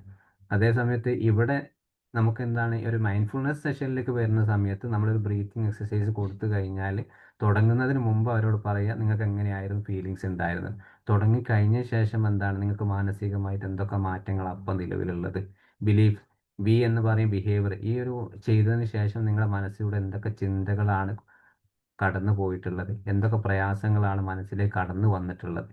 സി എന്ന് പറയുമ്പോൾ കോൺസിക്വൻസസ്. ഇപ്പം നിലവിൽ നിങ്ങൾക്ക് ആശ്വാസകരമായിട്ടുള്ള എന്തൊക്കെ മാറ്റങ്ങളാണ് ബോഡിയിലുള്ളത്. ഈ ഒരു ടൈപ്പിലാണ് ABC പല തരത്തിൽ നമുക്ക് ഉപയോഗിക്കാം. പ്രത്യേകിച്ച് കുട്ടികൾക്കിടയിലാണ് നമുക്ക് ഉപയോഗിക്കുക ബിഹേവിയർ മാനേജ്മെൻറ്റിൽ. പക്ഷെ നമ്മൾക്ക് ഉള്ള സ്കില്ലുകളാണ്, നമുക്ക് എവിടെയും എന്ത് ഉപയോഗിക്കാം എന്നുള്ള അറിയുന്നവരാണെങ്കിൽ ഉപയോഗിക്കാം. സാറേ എന്റെ പിന്നെ ഒരു ഫസ്റ്റ് പോയിന്റ് എന്ന് പിന്നെ ഒരു എങ്ങനെയാണ്? ഗ്രീഫ് തെറാപ്പിന്നോ അങ്ങനെ എന്തോന്ന് പറഞ്ഞല്ലോ. ഗ്രീഫ് എന്ന് പറയുമ്പോൾ നമ്മൾ എന്താണ് വിട പറഞ്ഞ് പെട്ടെന്ന് ഒരു സങ്കടപരമായിട്ട് ഒരാൾ കുടുംബത്തിൽ നിന്ന് പോയി, ഭർത്താവ് മരിച്ചുപോയി, അല്ലെങ്കിൽ പിന്നെ അച്ഛൻ മരിച്ചുപോയി. ഇതിലൊക്കെ നമുക്ക് നമ്മൾ പ്രിയപ്പെട്ടവരാരെങ്കിലും പെട്ടെന്ന് മരിച്ചു പോയാലോ വിട പറഞ്ഞു പോയാൽ അവർക്ക് ഉണ്ടാകുന്ന ഒരു ഫീലിങ്സിനാണ് ഗ്രീഫ് എന്ന് പറയുന്നത്. അവർക്ക് കൊടുക്കുന്ന തെറാപ്പിയാണ് ഗ്രീഫ് തെറാപ്പി. അതിൽ പ്രധാനമായിട്ട് അവരെ മെൻ്റലി സപ്പോർട്ട് ചെയ്യുക, കുടുംബത്തിൻ്റെ സപ്പോർട്ട് ചെയ്യുക, സൈക്കോ എഡ്യൂക്കേഷൻ കൊടുക്കുക. ആരാണ് അയാളിൽ നിന്ന് മരിച്ചു പോയിട്ടുള്ളത് അവരെക്കുറിച്ച് വ്യക്തമായിട്ട് പറഞ്ഞു കൊടുക്കുക. അവരെ ഓർമ്മകൾ മാത്രം മതി. പിന്നെ ഒരാൾ മരണം എന്ന് പറയുന്നത് എല്ലാവർക്കും ഉള്ളതാണ്. ആ റിയാലിറ്റി ആക്കി പറഞ്ഞ് മനസ്സിലാക്കുക. അതാണ് ഒരു ചുരുക്ക രൂപത്തിൽ അതിൻ്റെ ഒരു ഗ്രീഫിൽ വരുന്നത്. ഗ്രീഫൊക്കെ ഒരുപാട് ടെക്നിക്കുകൾ പഠിക്കാനുണ്ട് കേട്ടോ ഇതിൽ. അതേപോലെ ഈ ഇമോഷണൽ അബ്യൂസ് ഒക്കെ നടന്നത് കൊണ്ടുണ്ടാകുന്ന ഗ്രീഫ് ഉണ്ടാവുമല്ലോ, അങ്ങനെയുള്ളവർക്ക് പറഞ്ഞു കൊടുക്കാൻ പറ്റുന്ന കാര്യങ്ങൾ പറഞ്ഞു. അതുമായിട്ട് എന്താണ് നമുക്ക് പൂർണ്ണമായിട്ടും അത് എന്നാണ് സംഭവിച്ചിട്ടുള്ളത്, അതിൻ്റെ ആ ഒരു പിന്നെ ആ സമയത്ത് അവരെടുത്തിട്ടുള്ള ആക്ഷൻസ് എന്തൊക്കെയാണ്, അതൊക്കെ പൂർണ്ണമായിട്ടും നമുക്ക് കിട്ടണം. ഈ ആക്ഷൻസ് എടുക്കാത്ത കേസുകൾ നമ്മൾ എന്ത് കൊടുത്തിട്ട് കാര്യം ഉണ്ടാവില്ല. കാരണം പല കേസുകളും എന്താണ് ചിലപ്പോൾ ഈ ഒരു അബ്യൂസ് നടന്നിട്ട് ചിലപ്പോൾ ആരും അറിഞ്ഞിട്ടുണ്ടാവില്ല, ചിലപ്പോൾ ആരും സമ്മതിച്ചിട്ടുണ്ടാവില്ല പരാതികൾ കൊടുക്കാനൊന്നും. അപ്പോൾ എന്താണ് ആ കുട്ടിയുടെ മനസ്സിൽ അല്ലെ കുട്ടിയുടെ മുമ്പിലൂടെ അയാളെന്നും നടക്കുന്നുണ്ടാവും. അപ്പോൾ അത്രത്തോളം നമ്മൾ എന്ത് തെറാപ്പി കൊടുത്തിട്ട് കഴിഞ്ഞാലും ആൾക്ക് മാറ്റങ്ങളൊന്നും ഉണ്ടാവില്ല. പക്ഷെ എന്താണ് ആദ്യം നമ്മൾ അറിയിക്കേണ്ടവരെ അറിയിച്ചതിന് ശേഷമാണെങ്കിൽ എന്താണ് അതിനെപ്പറ്റിയുള്ള ഒരു അവയർനെസ്. കുട്ടിയുടെ തെറ്റല്ല, അതെന്താണ് അയാൾ മനഃപൂർവ്വമായി ചെയ്തു പോയത്, അതൊന്നും ജീവിതത്തെ ബാധിക്കില്ല. കുറച്ച് സമയം എടുക്കും. അതങ്ങനെ പതിയെ ആദ്യം ഇന്നർ ഹീൽ ചെയ്യിപ്പിക്കണം. കുട്ടീനെ കൊണ്ട് ഉള്ളിൽ കിടക്കുന്ന ആ സമയത്ത് കുട്ടിക്ക് എന്തൊക്കെയാണ് ശാരീരികമായി അനുഭവിച്ചിട്ടുള്ളത് അത് കുട്ടിയുടെ പുറത്തേക്ക് കൊണ്ടുവരണം, കുട്ടിയുടെ വാക്കാലെയും പ്രവൃത്തിയാലെയും. അതിൻ്റെ കൂടെ എന്താണ് ഏജ് അനുസരിച്ച് ആർട്ട് തെറാപ്പി, പ്ലേ തെറാപ്പിയാണ് കൂടുതലായിട്ട് അതിൽ ഉപയോഗിക്കുക. അതിൻ്റെ കൂടെ ഈ ഒരു ഗ്രീഫിൻ്റെ ടെക്നിക്കുകളും ഉപയോഗിക്കും. ഓക്കെ. പിന്നെ ഒരു കാര്യം, ഇപ്പോഴ് ഒരുപാട് വിഷമമൊക്കെ ആയിട്ട് ഒരു കുട്ടി വന്നപ്പോൾ നല്ല റിലാക്സേഷൻ ബോഡി സ്കാൻ മെഡിറ്റേഷൻ ഒക്കെ കൊടുത്തപ്പോൾ കുട്ടി 6 മണിക്കൂർ അങ്ങ് കിടന്നുറങ്ങി. അത് തന്നെ 2-3 പ്രാവശ്യം 2-3 പ്രാവശ്യം ആവർത്തിച്ചു. നിങ്ങൾ ഹിപ്നോട്ടിസ് എന്തോ ചെയ്തോ? അതൊന്നുമില്ല. കുട്ടി നല്ല ടെൻഷനിലായിരുന്നു. കുട്ടീൻ്റെ ഫ്രണ്ട്സ് എല്ലാം ആ കുട്ടീനെ ഒരു വിക്ടിമാക്കി ഒരുപാട് മാനസികമായിട്ട് അനുഭവിച്ചിട്ടുണ്ട്. +2 ഒക്കെ കഴിഞ്ഞൊരു കുട്ടിയായിരുന്നു. അപ്പൊ നല്ല പോസിറ്റീവായിട്ട് എടുത്താൽ മതി. നിങ്ങളെടുത്തു നിന്നാണ് ആ കുട്ടിക്ക് സമാധാനമായിട്ടൊന്ന് ഉറങ്ങാൻ പറ്റിയത് എന്നുള്ളത് അത് മനസ്സിലാക്കിയാൽ മതി. കുട്ടിക്ക് മെന്റലി നല്ല സപ്പോർട്ട് കൊടുക്കുക. 6 മണിക്കൂറോ 10 മണിക്കൂറോ കുട്ടി ഉറങ്ങിക്കോട്ടെ. ഏറ്റവും നല്ല നമ്മുടെ സേഫ്റ്റി പ്ലേസ് നിങ്ങളെടുത്തു നിന്നാണ് ആ കുട്ടിക്ക് കിട്ടിയിട്ടുള്ളത്. ആ കുട്ടിക്ക് അത്രയും മണിക്കൂർ ഉറങ്ങണമെങ്കിൽ കുട്ടി എത്ര ദിവസമായിട്ട് ഉറങ്ങിയിട്ടുണ്ടാവണം? ഉറങ്ങിയിട്ടുണ്ടാവില്ല. വീട്ടിൽ നിന്ന് സൗകര്യക്കേടായിരിക്കാം, ബുദ്ധിമുട്ടായിരിക്കാം. അങ്ങനെയാണ് നമ്മൾ മനസ്സിലാക്കേണ്ടത്. നിങ്ങളെടുത്ത് ഉറങ്ങിയതിന് പരാതി പറയേണ്ട, വിളിച്ചുണർത്തേണ്ട. എത്രമാത്രം അതിന് സൗകര്യം ഉണ്ട് ഉറങ്ങിക്കോട്ടെ. എന്നിട്ട് വിളിച്ചതിന് ശേഷം നമുക്ക് ചോദിക്കാം കുട്ടിയോട് എന്താ ഇങ്ങനെ ഉറങ്ങിപ്പോകാൻ കാരണം, എന്താ ക്ഷീണം കൊണ്ടാണോ അല്ലെങ്കിൽ മറ്റു തരത്തിൽ എന്തെങ്കിലും പ്രയാസങ്ങളുണ്ടോ നമുക്ക് കുട്ടിയോട് ചോദിക്കാം. ഉറങ്ങുന്ന കുട്ടിയെ വിളിച്ചുണർത്തണ്ട. കാരണം ആ കുട്ടിക്ക് ഏറ്റവും ബെസ്റ്റ് സേഫ്റ്റി പ്ലേസ് ഇപ്പോൾ ചുറ്റുപാട് ഈ ഒരു നിങ്ങളുടെ അടുത്ത് കിട്ടിയതായിരിക്കും. പിന്നെ കുറെ നാളിങ്ങനെ ബോഡി സ്കാനിങ്ങും കുറച്ച് കൗൺസിലിംഗ് പോലെല്ലാം കൊടുത്തപ്പോൾ പിന്നെ ഇപ്പം പറയുന്നത് പിന്നെ പഴയതുപോലെ മറ്റുള്ളവർ പറയുന്നൊന്നും എനിക്ക് അങ്ങനെ എഫക്റ്റ് ആവുന്നില്ല, ഫീൽ ആവുന്നില്ല എന്ന് പറയുന്നത്. അതെന്തേ അങ്ങനെയെന്നുള്ളൊരു ചോദ്യം ആ കുട്ടിയെ കൊണ്ട് എത്ര വയസ്സായി? 20 വയസ്സായി ഇപ്പൊ. ഇത് നിരന്തരമായിട്ട് ഒരു മാസം 2 മാസം ജേണൽ എഴുതിപ്പിച്ചോളൂ. കുട്ടിയുടെ മനസ്സിൽ ആ ചിന്തകളൊന്ന് പുറത്തേക്ക് വരണ വരെ, ആ നെഗറ്റീവ് ചിന്ത വരുന്ന സമയത്ത് പിന്നെ നമ്മുടെ ഈ ഒരു DBTയിൽ ഒരു ഡിയർമാൻ ടെക്നിക്ക് എന്ന് പറഞ്ഞൊരു ടെക്നിക്ക് ഉണ്ട്. അത് കുട്ടീനെ കൊണ്ടൊന്ന് എഴുതിപ്പിക്കുക. ആ ജസ്റ്റ് ഒന്ന് ഡിയർമാൻ വേണമെങ്കിൽ ജസ്റ്റ് ഒന്ന് നെറ്റിൽ അടിച്ചു നോക്കിയാൽ കിട്ടും. ഡി എന്ന് പറയുന്നത് എന്താണ്? ഡിസ്ക്രൈബ്, ഒരു പ്രശ്നത്തെക്കുറിച്ച് അയാൾ മനസ്സിൽ വരുന്ന ചിന്തകളെക്കുറിച്ച് പൂർണ്ണമായിട്ട് വിശദീകരിക്കുന്ന രീതിയാണ്. ആ ടെക്നിക്ക് ഉപയോഗിച്ച കുറേയൊക്കെ മാറ്റങ്ങൾ ഉണ്ടാവും. അതിന്റെ വർക്ക് ഷീറ്റ് വേണമെങ്കിൽ ഒന്ന് സാറേ അതിന്റെ പേഴ്സണലായിട്ട് ഒന്ന് പേരെന്ത് മെസ്സേജ് പറഞ്ഞേ? അയച്ചാൽ മതി. ഞാൻ തരാം. ഡിയർമാൻ ഒന്ന് പേഴ്സണലായിട്ട് ഒന്ന് മെസ്സേജ് അയച്ചാൽ മതി. ഞാൻ അതിന്റെ വർക്ക് ഷീറ്റുകൾ വേണേൽ അയച്ചു തരാം. Thank you sir. Thank you.